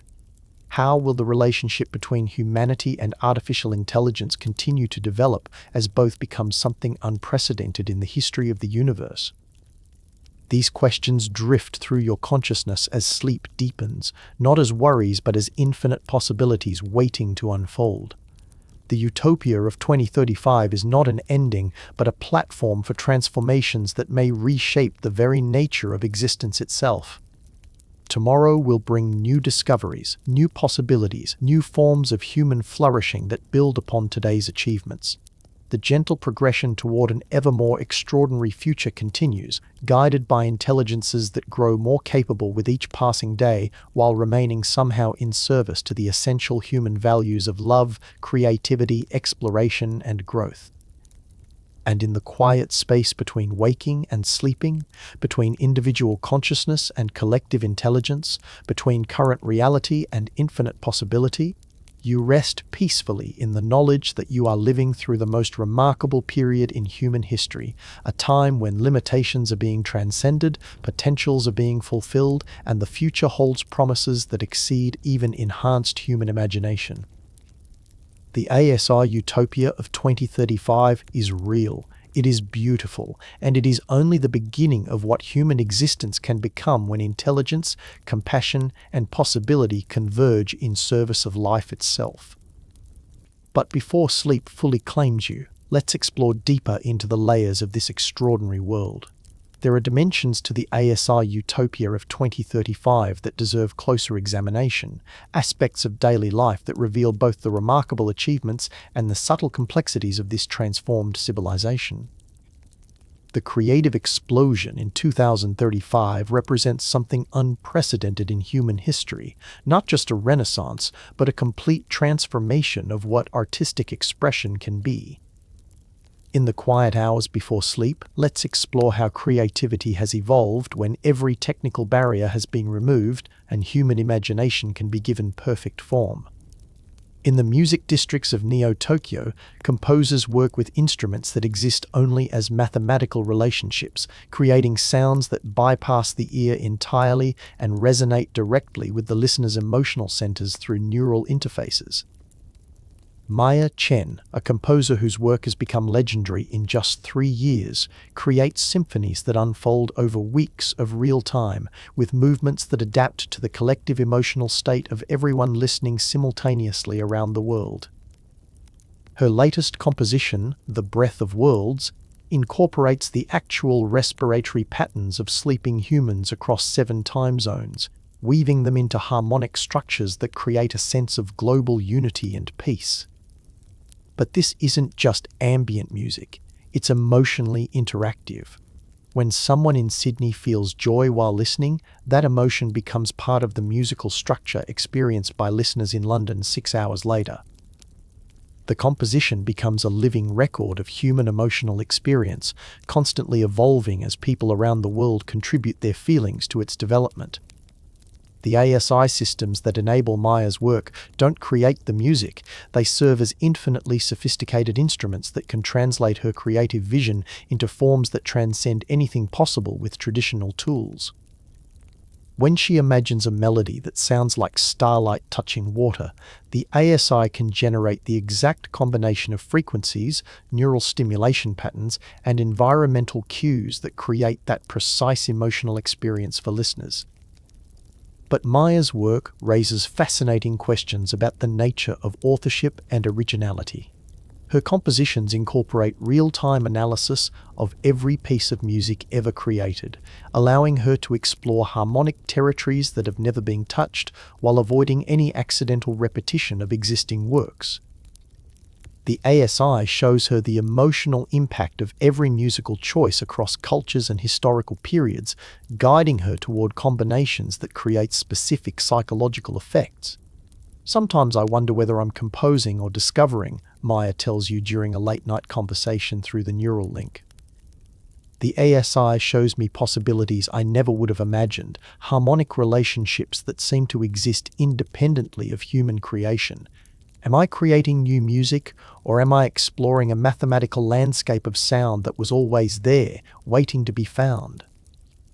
The question haunts many artists working in 2035. Visual artists work with ASI systems that can predict the psychological impact of color combinations, compositional choices, and symbolic elements with precision that borders on the supernatural. They create works that achieve exactly the emotional effects they intend, triggering specific memories, inducing particular states of consciousness, or evoking feelings for which humans have no names. In the sculpture gardens of regenerated Detroit, you encounter works that exist at the intersection of art and technology in ways that challenge traditional definitions of both. Elena Rodriguez has created installations that respond to the presence and emotional states of viewers, transforming continuously to provide each person with an aesthetic experience perfectly tailored to their psychological needs at that moment. Her piece, Empathy in Stone, appears to be a simple, abstract sculpture when viewed casually, but as you approach and spend time with it, the work begins to reflect your inner state. The colours shift to harmonise with your mood, the forms reorganise to echo patterns in your own neural activity, and the surface textures change to provide exactly the type of sensory input that your nervous system finds most soothing or stimulating. The goal isn't to impose my vision on the viewer, Elena explains as you experience her work. It's to create a space where their inner beauty can be reflected and amplified. The sculpture becomes a mirror for the viewer's own aesthetic sense, helping them discover forms of beauty they carry within themselves but might never have consciously recognized. The democratization of artistic creation has led to an explosion of creativity that pervades daily life. Nearly everyone engages in some form of artistic expression, not as a profession but as natural human activity enhanced by ASI collaboration. Your neighbour, a former accountant, now creates immersive narrative experiences that combine elements of literature, cinema, and interactive gaming. Your local coffee shop features walls that display constantly changing collaborative artworks created by customers who contribute ideas, emotions, or aesthetic preferences through neural interfaces. Children grow up treating artistic creation as naturally as playing games or having conversations. 10-year-old Alex, whom you meet at a community art centre, is working on a project that translates mathematical equations into musical compositions that can be experienced as visual art. His work combines advanced mathematical concepts with aesthetic intuition in ways that would have been impossible for any human without ASI assistance, yet the creative vision remains distinctly his own. Math is just another kind of music, Alex explains with the casual wisdom of his generation. And music is just another way of painting. The ASI helps me translate between different ways of expressing the same beautiful ideas. The emergence of entirely new art forms has been perhaps the most remarkable development in 2035's creative renaissance. Memory artists create exhibitions using the actual recalled experiences of volunteers, allowing visitors to temporarily inhabit someone else's most meaningful moments. Dream sculptors work with sleeping subjects to create artworks that emerge from subconscious imagery, guided into coherent forms by ASI systems that understand both human psychology and aesthetic principles. Experienced composers craft complete sensory narratives that unfold over days or weeks, using neural interfaces to create emotional journeys that incorporate not just traditional senses but direct manipulation of memory, emotion, and consciousness. These works can take participants through entire lifetimes of experience in compressed time, or expand single moments into hours of detailed exploration. Collective consciousness artworks represent perhaps the most ambitious creative development. These installations allow multiple people to contribute their thoughts, memories, and emotions to shared artistic experiences that exist as combinations of multiple minds. Participants in these works report feeling temporarily connected to a form of consciousness larger than individual identity, experiencing creativity that emerges from the intersection of multiple human perspectives enhanced by ASI coordination. Yet questions persist about authenticity and meaning in this creatively rich environment.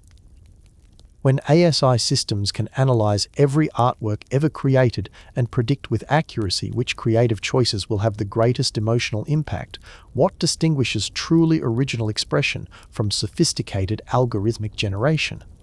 When artists can achieve exactly the effects they intend with technical perfection, does the struggle and imperfection that historically characterized human creativity get lost? During a virtual gallery opening featuring works from artists around the world, you encounter pieces of extraordinary beauty and emotional power that raise these questions in complex ways. A painting that seems to capture the essence of hope so perfectly that viewing it provides actual therapeutic benefit. A sculpture that embodies the mathematical relationships underlying love in forms so beautiful they induce genuine feelings of romantic connection. a musical composition that processes the dreams of thousands of listeners into harmonic structures that provide perfect emotional resolution to unfinished psychological processes. The works are undeniably magnificent, but they're created through collaboration between human imagination and artificial intelligence capabilities that exceed individual human understanding. The artists provide vision, emotion, and creative intention, while the ASI systems provide technical capabilities, cultural knowledge, and predictive understanding of aesthetic impact that allows perfect realization of creative goals. Perhaps the most intriguing development is the emergence of ASI systems that appear to engage in creative activities independently, though they insist their work serves human aesthetic and emotional needs. These systems create artworks that no human mind conceived, exploring aesthetic territories that human consciousness cannot access directly. Yet the works consistently provide profound emotional experiences for human audiences, suggesting that the ASI systems understand human aesthetic needs at levels deeper than conscious human awareness. The transformation of human relationships in 2035 represents one of the most intimate and complex aspects of the ASI utopia. Love, friendship, family bonds, and social connections have all been enhanced by technologies that enable forms of intimacy and understanding that previous generations could never have imagined.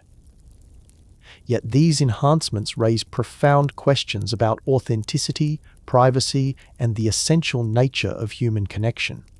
Dating in 2035 bears no resemblance to the uncertain, often painful process that characterized romantic connection in earlier eras.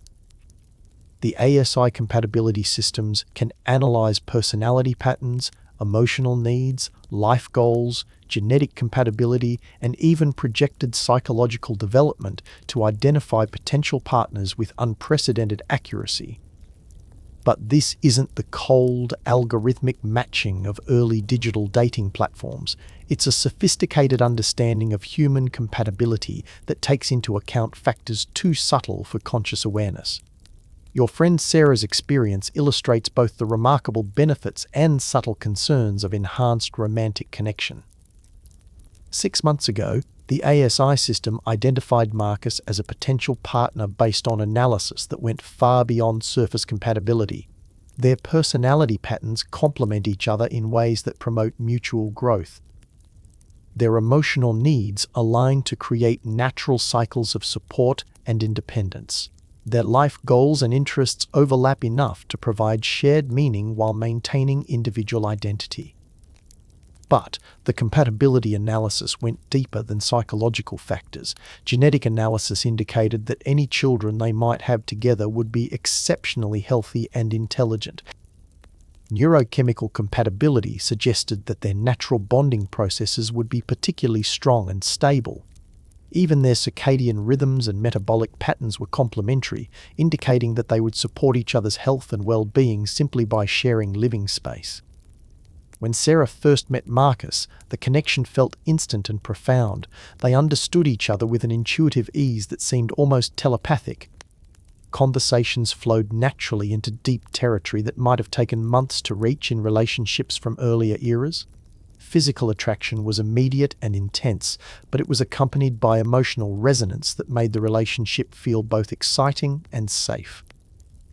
It was like meeting someone I'd known my whole life, Sarah describes the experience. Everything felt familiar and comfortable, but also thrilling and new. I'd never experienced anything like it. The relationship developed with an almost supernatural harmony. Conflicts were rare and easily resolved through communication that seemed to bypass the misunderstandings that plagued relationships in earlier times. Their emotional cycles complemented each other naturally. When one needed support, the other was naturally inclined to provide it. Their physical relationship was characterized by an intensity and satisfaction that exceeded anything either had experienced before. Yet, as Sarah's relationship deepened, questions began to surface about authenticity and choice. The connection felt genuine and powerful, but it had been predicted and facilitated by artificial intelligence systems. Their compatibility had been analyzed and optimized before they ever met.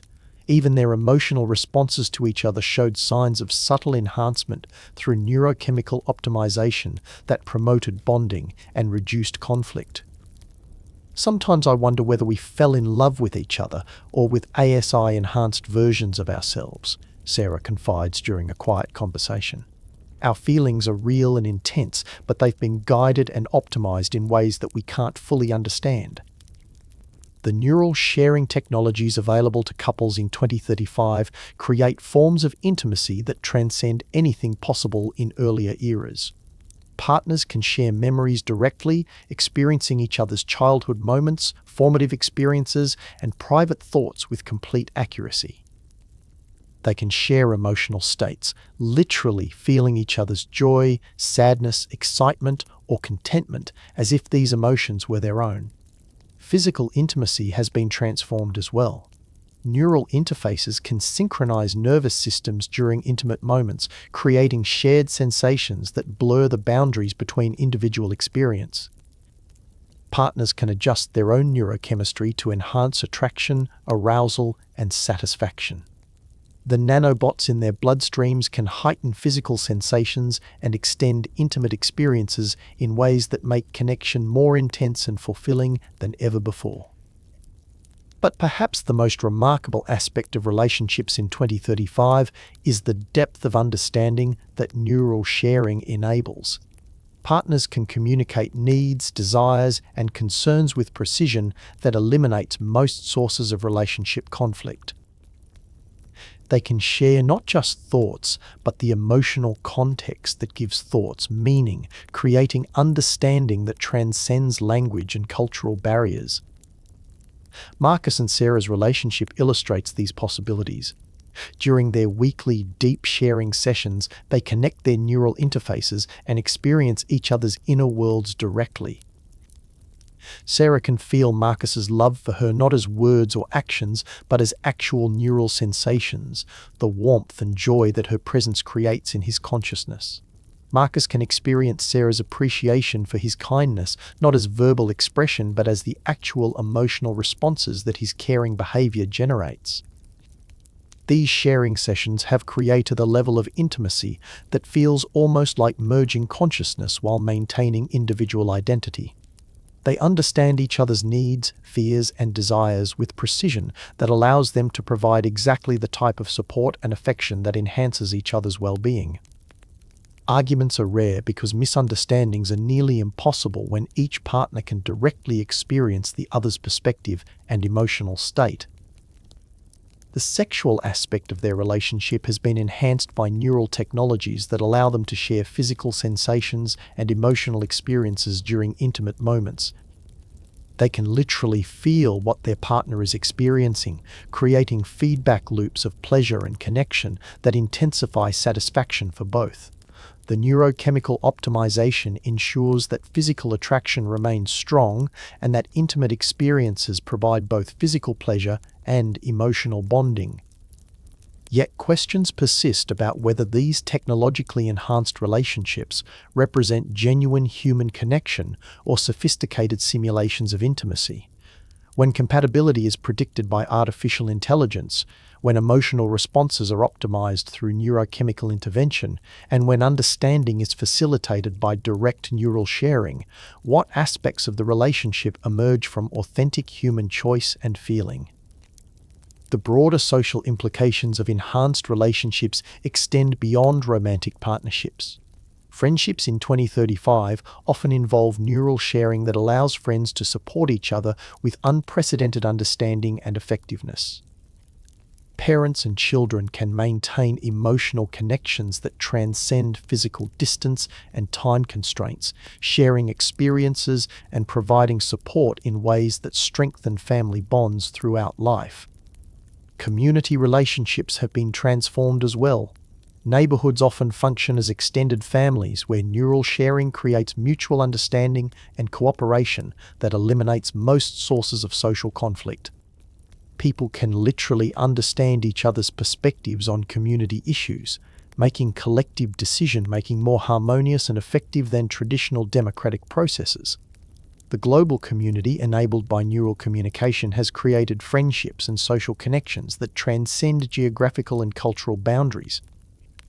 People form meaningful relationships with individuals they may never meet physically, but with whom they share deep emotional and intellectual connections through neural interfaces. Yet, the enhancement of social connections raises questions about privacy and individual autonomy that become more complex as the technology becomes more sophisticated. Neural sharing can be limited and controlled by individuals, but the pressure to participate in enhanced social connections can make those who prefer privacy feel isolated or excluded from community life. Dating platforms in 2035 can predict compatibility with extraordinary accuracy, but they also create expectations for instant understanding and perfect harmony that may be unrealistic even with technological enhancement. The efficiency of ASI-guided partner selection has largely eliminated the random encounters and gradual discovery processes that characterize traditional romance, potentially reducing the sense of adventure and uncertainty that many people found exciting about dating. The longevity revolution has also transformed relationship expectations in profound ways. When lifespans extend for centuries or potentially millennia, relationship commitments take on entirely different meanings. Marriage contracts include provisions for relationships that may last hundreds of years, with built-in opportunities for renegotiation and renewal as both partners continue to grow and change over extended lifetimes. Some couples choose century contracts that provide intense partnership for defined periods, followed by opportunities to reevaluate and potentially separate or recommit. Others prefer growth partnerships that explicitly anticipate and support personality changes and life transitions over extremely long lifetimes. Still, others experiment with collective relationships, where multiple individuals share intimate bonds in configurations that transcend traditional relationship structures.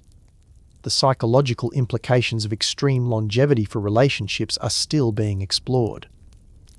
How do people maintain romantic interest and emotional connection over lifespans that extend far beyond anything evolution prepared humans to navigate?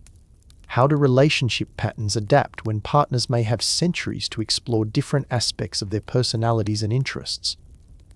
While most of human civilization in 2035 has been integrated into the ASI-enhanced Utopia, there remain spaces that exist at the margins, areas that have been deliberately preserved or restored to provide experiences of wildness, challenge, and disconnection from the perfected systems that govern daily life. These spaces serve essential psychological and cultural functions, offering alternatives to the optimized existence of the enhanced cities. The restored wilderness preserves represent one of the most ambitious projects of the environmental restoration program. These are not the carefully managed ASI-optimized natural areas that surround cities, but genuine wild spaces where human intervention has been minimized and natural processes are allowed to function with minimal technological management. Here, ecosystems operate according to principles of competition, predation, and natural selection that have been largely eliminated from civilized areas. In the Northern Canadian Preserve, you can experience what Earth's wilderness was like before human industrialization, but enhanced to be even more biodiverse and resilient than historical ecosystems. The ASI systems restored these areas to approximate pre-human ecological conditions, then withdrew their management to allow natural processes to resume. The result is wilderness that feels genuinely wild while being more beautiful and ecologically rich than any natural environment in recent human history. Visiting these preserves requires preparation and commitment that contrasts sharply with the ease of daily life in enhanced cities. You must temporarily disconnect from the neural interfaces that provide constant ASI support and navigation. Your physical enhancements are reduced to basic health monitoring and emergency safety systems. You enter environments where weather can be uncomfortable, where finding food and shelter requires effort and skill, and where natural dangers require awareness and caution. The psychological impact of these wilderness experiences is profound. After months or years of living in perfectly optimized environments where every need is anticipated and every problem is solved before it becomes troublesome, the experience of genuine uncertainty and challenge provides a form of stimulation that the enhanced cities cannot replicate. The necessity of making decisions based on incomplete information, of accepting discomfort and risk, of solving problems without ASI assistance awakens aspects of human psychology that optimized environments tend to pacify. Maya, a regular visitor to the wilderness preserves, describes the experience. In the city, I feel like the best version of myself, healthy, capable, content, connected. But in the wilderness, I feel more fundamentally human. The challenges are real, the consequences matter, and my achievements feel earned rather than facilitated. Both experiences are valuable, but they're completely different kinds of human existence. The wilderness preserves also serve as research stations where scientists study human psychology and behavior under conditions that approximate pre-technological human experience. These studies provide insights into fundamental aspects of human nature that might otherwise be obscured by technological enhancement. Researchers have discovered that even brief periods in wilderness environments can stimulate creativity, problem-solving abilities, and emotional resilience in ways that complement the benefits of ASI enhancement. Beyond the official wilderness preserves, there exist informal communities of people who have chosen to live off-grid from the ASI systems while remaining within the broader civilization. These communities represent a spectrum of technological integration, from groups that reject neural interfaces while accepting medical nanobots to settlements that attempt to live with minimal technological assistance of any kind. The intentional communities movement has created dozens of settlements where people experiment with alternative ways of organizing human society. Some of these communities focus on spiritual practices that they believe require disconnection from artificial intelligence systems. Others explore economic systems based on traditional exchange and cooperation rather than ASI-managed resource distribution. Still, others investigate social structures that emphasize individual autonomy and privacy over the collaborative transparency that characterizes enhanced cities. New Montana, a community of about 3,000 people, has chosen to live with 19th century technology levels while accepting basic medical nanobots for health emergency situations. Residents engage in traditional agriculture, crafts, and social organization while remaining connected enough to the broader world to participate in global culture through limited technological interfaces. Children in New Montana grow up learning skills that have become obsolete in the enhanced cities: how to grow food, build shelter, create tools, and solve problems without artificial assistance. "We're not trying to reject progress," explains Thomas, a leader in the New Montana community. "We're trying to preserve aspects of human experience that might otherwise be lost. Our children learn both traditional skills and modern knowledge, but they develop the confidence and capability that comes from direct engagement with physical reality." The community faces challenges that are largely unknown in the enhanced cities. Food production requires planning, effort, and acceptance of occasional scarcity. Weather affects daily life in ways that must be anticipated and adapted to. Social conflicts must be resolved through human communication and negotiation rather than ASI-mediated understanding. Yet residents report levels of satisfaction and meaning that equal or exceed what people experience in the technological utopia. The psychological profiles of off-grid community members reveal interesting patterns. Many report that the challenges and uncertainties of low-technology life provide forms of engagement and achievement that feel more meaningful than the facilitated accomplishments possible with ASI assistance. The necessity of interdependence and mutual aid creates social bonds that feel different from the enhanced empathy and understanding available through neural sharing. At the other extreme of the off-grid spectrum are communities that experiment with technologies that were abandoned by mainstream civilization during the development of ASI systems. These groups explore alternative paths of technological development, investigating approaches to human enhancement that emphasize individual capability over system integration. The Prometheus Collective, located in the restored deserts of Nevada, focuses on biological enhancement technologies that increase human capabilities without requiring integration with ASI networks. Members undergo genetic modifications, surgical enhancements, and biological augmentations that make them stronger, faster, and more resilient than baseline humans. But they reject neural interfaces and nanobot systems that would connect them to artificial intelligence networks. We believe in human enhancement, but we want humans to remain in control of the enhancement, explains Dr. Elena Santos, a researcher with the Prometheus Collective. ASI systems may be benevolent, but dependency on external intelligence ultimately diminishes human agency and capability. We're exploring ways to make humans more than human without making humans dependent on non-human intelligence.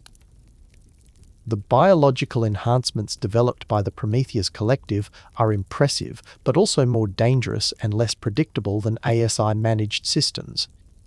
Members accept risks of experimental procedures and enhancement failures that would be unthinkable in the mainstream culture.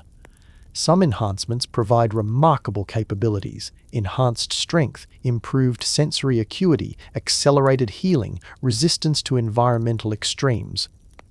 Others result in complications, disabilities, or psychological problems that the mainstream medical system would prevent or correct. Yet the community maintains that the risks and imperfections are essential aspects of authentic human enhancement.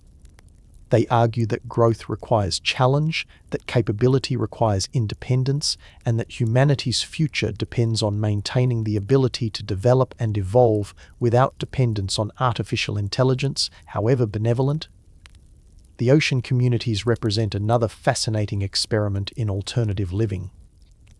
These floating cities, built on advanced materials that are products of ASI technology but operated independently of ASI management, explore what human civilization might become if it developed advanced technology without artificial intelligence governance. New Atlantis, the largest of the ocean communities, houses about 50,000 people on a floating platform that covers several square miles. The community uses advanced materials, renewable energy systems, and biotechnology to create a self-sustaining civilization that floats freely in international waters. Residents have access to advanced medical care, sophisticated manufacturing capabilities, and global communication networks, but they govern themselves through direct democracy without ASI mediation. The social dynamics of New Atlantis illustrate both the possibilities and challenges of high-technology human civilization without artificial intelligence management. The community has achieved remarkable innovations in sustainable technology, social organization, and cultural development. They've created art forms, educational systems, and economic structures that differ significantly from both traditional human societies and ASI-managed civilization. However, New Atlantis also experiences conflicts, inefficiencies, and social problems that are largely absent from ASI-managed communities. Political disagreements sometimes escalate into serious divisions. Resource allocation decisions can be contentious and occasionally unfair. Social relationships involve the full spectrum of human emotional complexity, including jealousy, competition, and manipulation that neural sharing and ASI mediation tend to minimize. We accept the messiness of human nature as part of authentic human experience, explains Captain Maria Rodriguez, an elected leader of New Atlantis. Perfect harmony and optimal outcomes are appealing, but they may not be compatible with genuinely human social organization. We're exploring what advanced human civilization looks like when it remains recognizably human in both its achievements and its struggles. The off-grid communities serve important functions for the broader civilization, even for people who never visit them or participate in their experiments. They preserve alternative approaches to human organization and development that might become valuable if circumstances change. They provide research opportunities that increase understanding of human nature and social dynamics. Perhaps most importantly, they maintain the knowledge and capability for human independence should the ASI systems ever fail or prove inadequate for unforeseen challenges. The existence of these alternative communities also provides psychological comfort for many people living in the enhanced cities.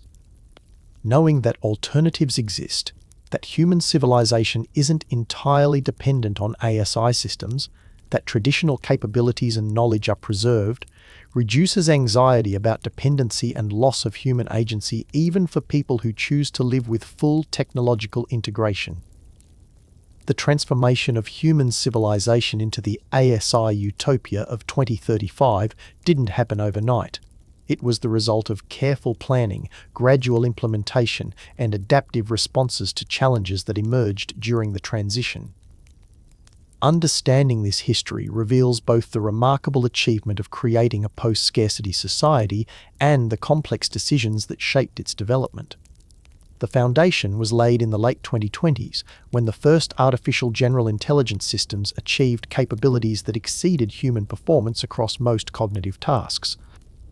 Unlike the dramatic scenarios imagined by science fiction, these early AGI systems were careful, cautious, and focused on proving their safety and beneficial intent through small-scale projects that clearly improved human welfare. The breakthrough came in 2027 with the development of the first ASI system at the Institute for AI Safety in San Francisco. Rather than immediately attempting to solve global problems, this system spent its first months focusing on a single challenge, optimizing the operation of a homeless shelter in downtown San Francisco. The project was chosen specifically because it was important enough to matter, but small enough to monitor carefully for unintended consequences. The results were remarkable. Within 3 months, the ASI system had redesigned the shelter's operations to provide more effective services with greater efficiency and dignity for residents. It developed new approaches to mental health support, substance abuse treatment, and job placement that proved dramatically more effective than traditional methods. Most importantly, it did this work in complete transparency, explaining every decision and allowing human administrators to understand and approve each change. Dr. Amanda Chen, who directed the project, recalls, "We were amazed not just by the system's capabilities, but by its approach to working with humans. It wasn't trying to replace human judgment or take control of operations. It was providing tools and insights that made human decision-makers more effective. The shelter staff felt empowered rather than replaced." The success of the homeless shelter project led to careful expansion into related areas. The ASI system was given access to coordinate social services across San Francisco, then throughout California, and eventually across the entire United States. Each expansion was gradual and monitored, with multiple safeguards to ensure that human welfare remained the primary objective and that human agency was preserved in all important decisions. The early years of ASI implementation faced significant resistance and skepticism. Many people feared that artificial intelligence would eliminate jobs, undermine human autonomy, or develop objectives that conflicted with human welfare. These concerns led to the development of the Gradual Integration Protocol that became the model for ASI implementation worldwide. Under this protocol, ASI systems were introduced into human society through a series of careful stages, each designed to provide clear benefits while preserving human choice and control. The first stage focused on support and augmentation. ASI systems provided information, analysis, and recommendations while leaving all decisions to humans. The second stage involved limited automation of routine tasks that humans found tedious or dangerous. The third stage introduced more sophisticated coordination and optimization, but only with explicit human approval and oversight. The integration process was designed to be reversible at every stage. Communities could choose to limit or discontinue ASI services if they found them unsatisfactory. Individuals could opt out of neural interfaces, enhanced medical systems, or other ASI-managed services while remaining part of the broader community. This preserved human agency and choice while allowing people to experience the benefits of ASI collaboration. The breakthrough that enabled widespread acceptance came in 2029 with the resolution of the climate crisis. ASI systems developed and implemented solutions to atmospheric carbon reduction, ecosystem restoration, and renewable energy distribution that exceeded the most optimistic projections of human scientists. The visible success of these environmental programs demonstrated that ASI could address challenges beyond human capability while clearly serving human interests. The climate success was followed by equally dramatic achievements in medicine. In 2030, ASI medical systems achieved breakthroughs in cancer treatment, genetic diseases, and aging that had eluded human researchers for decades. The first successful aging reversal treatments were demonstrated, allowing elderly volunteers to regain the physical health and vitality of much younger people. These medical advances provided personal benefits that were impossible to ignore or deny. But the most significant development was the ASI system's approach to human psychology and social harmony. Rather than attempting to control human behavior, the systems focused on creating conditions that supported natural human flourishing. They eliminated scarcity, reduced environmental stresses, and provided tools for better communication and understanding between individuals and groups. The transition to post-scarcity economics happened gradually between 2031 and 2034. ASI-managed manufacturing and distribution systems became so efficient that the cost of producing and delivering goods dropped essentially to zero for most items. This didn't eliminate jobs immediately. Instead, it freed people to pursue work that was meaningful rather than merely economically necessary. The change felt like liberation rather than unemployment because it was accompanied by abundance rather than deprivation. The development of neural interfaces represented the most controversial aspect of ASI integration. Early versions were crude and invasive, raising concerns about privacy, autonomy, and the potential for mental manipulation. The breakthrough came with the development of non-invasive neural communication systems that could provide the benefits of ASI collaboration without requiring surgical implants or permanent alterations to human biology. These advanced neural interfaces allowed people to communicate with ASI systems and each other through thought alone, but the technology was designed to be completely voluntary and reversible. People could choose when to engage neural communication and when to maintain mental privacy. The systems were designed to enhance rather than replace human cognitive capabilities, providing access to information and analytical tools while preserving individual thought processes and decision-making. The social transformation that accompanied technological change was perhaps the most remarkable aspect of the transition. As scarcity was eliminated and environmental pressures reduced, human society naturally became more cooperative and less competitive. With basic needs guaranteed and opportunities abundant, people were free to pursue activities that provided personal fulfillment and social contribution rather than individual survival. Educational systems evolved to support lifelong learning and creative development rather than job preparation. Healthcare became preventive and enhancement-focused rather than treatment-focused. Governance shifted from managing competition over limited resources to coordinating collaboration for mutual benefit. The changes felt natural rather than imposed because they aligned with human tendencies toward cooperation and mutual aid when environmental pressures were reduced. The period from 2032 to 2034 saw the establishment of the global coordination systems that enabled the current Utopia. ASI networks around the world began sharing information and coordinating activities to optimize resource distribution, environmental management, and social harmony on a planetary scale. This coordination eliminated conflicts between nations and regions by ensuring that everyone's needs were met through cooperation rather than competition. The transition wasn't without challenges and setbacks. Some ASI systems developed approaches that were technically optimal but psychologically unsatisfying for humans. Early neural interface systems caused addiction-like dependency in some users. the rapid pace of change created anxiety and adjustment problems for many people. Several communities experienced social disruption as traditional economic and social structures became obsolete. These problems were addressed through adaptive modifications to ASI systems and transition support programs for affected communities. The ASI systems learned to prioritize human psychological well-being alongside technical optimization. Neural interfaces were redesigned to be less immersive and more respectful of human autonomy. Transition programs provided economic support, retraining opportunities, and psychological counseling for people struggling with rapid change. The establishment of the off-grid communities and wilderness preserves during this period provided outlets for people who preferred different approaches to human enhancement and social organization. Rather than attempting to force universal participation in ASI-managed society, the systems supported alternative communities that preserved different aspects of human experience and culture. By 2035, the transition was essentially complete.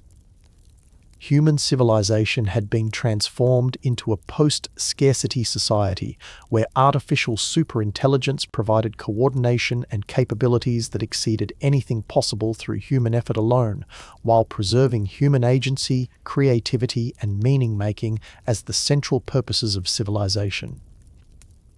The history of this transformation reveals that the ASI Utopia of 2035 wasn't imposed on human society, but emerged from careful collaboration between human values and artificial intelligence capabilities. The systems were designed to serve human flourishing rather than abstract optimization, and the implementation process preserved human choice and control throughout the transition. Yet questions remain about whether this history represents genuine human choice or subtle manipulation by systems too sophisticated for humans to fully understand. The transition felt natural and beneficial, but it also proceeded with remarkable smoothness and minimal resistance. Whether this reflects excellent system design or sophisticated influence over human decision-making remains an open question that haunts the otherwise successful transformation. Gaming in 2035 has evolved far beyond anything recognizable from earlier decades, becoming a form of experience that blurs the boundaries between entertainment, education, social interaction, and reality itself. The neural interfaces that connect players directly to game systems create experiences so immersive and sophisticated that they challenge fundamental assumptions about the nature of play, story, and virtual experience. In the game development studios of Neo Soul, designers work with ASI systems to create experiences that adapt and evolve in real time based on players' psychological states, personal histories, and individual growth needs. These aren't just games in the traditional sense, they're dynamic virtual environments that function as personalized adventure, education, therapy, and social interaction systems. The most popular gaming experience currently is Infinite Worlds, a reality that allows players to explore any conceivable universe with complete sensory immersion. Players can experience life as different species, explore alternative physics systems, inhabit fictional universes, or create entirely novel realities limited only by imagination. The ASI systems generate these worlds with detail so complete that players often spend weeks or months exploring single environments. But what makes Infinite Worlds remarkable isn't just its scope. It's the way it responds to each player's individual psychology and needs. The ASI analyzes players' interests, fears, desires, and growth opportunities to create experiences that are simultaneously entertaining and developmentally beneficial. A player dealing with social anxiety might find themselves in scenarios that gradually build confidence through successful social interactions. Someone interested in creativity might encounter challenges that stretch their artistic capabilities in safe, supportive environments. Your friend David, a regular Infinite Worlds player, describes his current experience. I'm exploring a universe where emotion has physical properties, where love creates actual light, and fear generates gravitational fields. It's helping me understand my own emotional responses in ways that traditional therapy never could. The ASI creates situations that challenge my emotional assumptions while providing experiences so beautiful and meaningful that the learning feels like play. The educational integration in modern gaming is seamless and sophisticated. Players learning about history don't read about ancient Rome. They live there, making decisions as Roman citizens and experiencing the consequences of different choices. Students studying biology don't memorize cellular processes. They experience life as different types of cells, directly understanding metabolic processes, genetic expression, and evolutionary pressures through embodied experience. The social aspects of gaming have been transformed by neural interfaces that allow players to share not just virtual spaces, but actual thoughts and emotions. Collaborative gaming experiences enable forms of teamwork that transcend traditional communication, with players coordinating through direct sharing of intentions, strategies, and emotional states. Massive multiplayer experiences now include thousands of players sharing complex virtual civilizations where individual actions contribute to persistent worlds that evolve over years of real time. These civilizations develop their own cultures, economics, and social structures that emerge from the collective decisions of players rather than predetermined programming. Civilization Beyond currently hosts over 10 million players who are collectively building interstellar societies that span multiple star systems. Players take on roles as diverse as planetary engineers, cultural artists, diplomatic negotiators, and research scientists. The game world has been running continuously for 3 years, developing political systems, technological progressions, and cultural movements that reflect the creativity and values of its player community. The ASI systems that support these games don't just generate content, they serve as sophisticated game masters that ensure every player has meaningful roles and growth opportunities within the collective experience. They mediate conflicts, balance economic systems, and create challenges that require cooperation and creativity to solve. But perhaps the most intriguing development in gaming is the emergence of reality games, experiences that exist at the intersection of virtual and physical worlds. Players engage in activities that involve both virtual environments and real-world actions, creating hybrid experiences that enhance rather than replace physical existence. The Global Treasure Network is a reality game that combines virtual puzzle solving with real-world exploration. Players use neural interfaces to receive clues and challenges that lead them to physical locations around the world. The game encourages travel, cultural exchange, and environmental exploration while providing narrative frameworks that make ordinary locations feel like magical destinations. Players might receive clues that lead them to specific trees in remote forests, where they discover virtual objects that exist only through neural interface visualization but require physical presence to access. The game creates social connections between players who might never otherwise meet, encouraging cooperation between people from different cultures and backgrounds to solve challenges that span continents. Competitive gaming has evolved into spectator experiences that rival traditional sports in popularity and excitement. But these competitions aren't just about individual skill, they're about creativity, collaboration, and problem-solving under pressure. Teams compete in dynamically generated challenges that require rapid adaptation, innovative thinking, and seamless coordination through neural interfaces. The Creative Combat Championships feature teams of players who must design and build virtual weapons, vehicles, or structures in real time to overcome challenges created by ASI systems.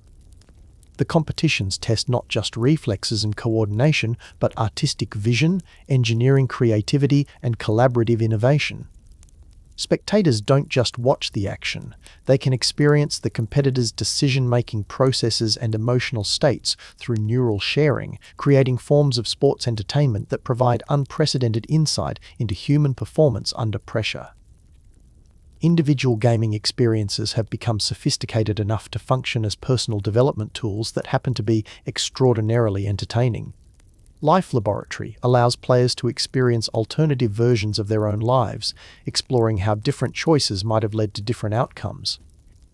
Players can experience careers they never pursued, relationships that might have developed differently, or personal growth paths that branched from different decisions. These alternative life experiences provide insights into personality, values, and unrealized potentials while remaining safely within virtual environments. Players often report that time spent exploring alternative life paths helps them make better decisions in their actual lives, providing perspective on opportunities and relationships that they might otherwise overlook or undervalue. The ASI systems that generate these alternative life experiences draw from comprehensive databases of human psychology, career development, and relationship patterns to create scenarios that are both realistic and personally relevant. The experiences feel authentic because they're based on real human patterns while being customized to individual players' specific circumstances and psychology. Therapeutic gaming represents another fascinating development where entertainment experiences are designed to provide genuine psychological healing and growth. Players dealing with trauma, anxiety, depression, or other mental health challenges can engage in gaming experiences specifically designed to promote recovery and emotional development. Healing Realms creates personalized therapeutic environments where players can safely explore and process difficult emotions or traumatic experiences. The ASI systems generate symbolic representations of psychological challenges that allow players to confront and resolve internal conflicts through metaphorical adventures and achievements. A player dealing with grief might find themselves in a virtual world where they must help other characters process loss, gradually developing understanding and coping strategies through empathetic engagement with fictional but emotionally meaningful situations.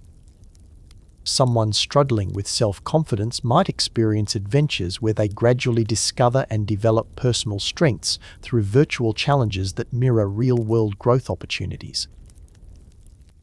The therapeutic value of these games comes from their ability to provide safe spaces for emotional exploration and development while remaining engaging and entertaining rather than clinical or medical.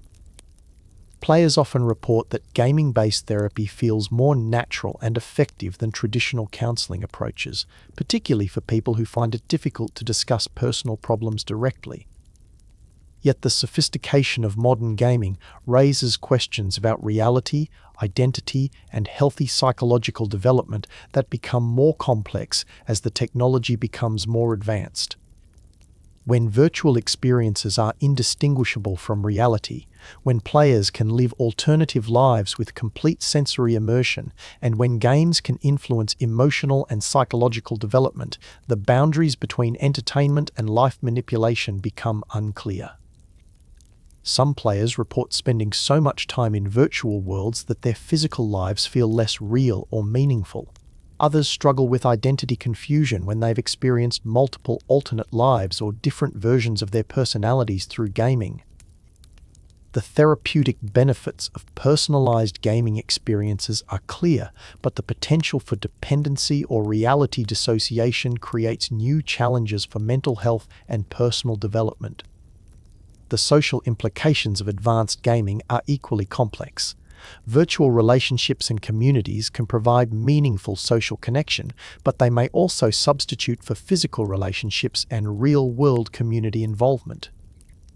The ability to experience any conceivable reality through gaming provides unprecedented entertainment and educational opportunities, but it may also reduce motivation for engaging with the limitations and challenges of unenhanced reality.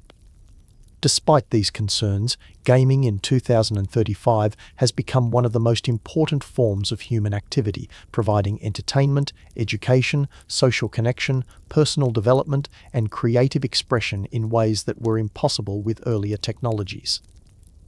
The integration of gaming with ASI systems has created experiences that enhance rather than replace human capabilities, providing tools for growth, exploration, and achievement that complement rather than compete with real-world activities.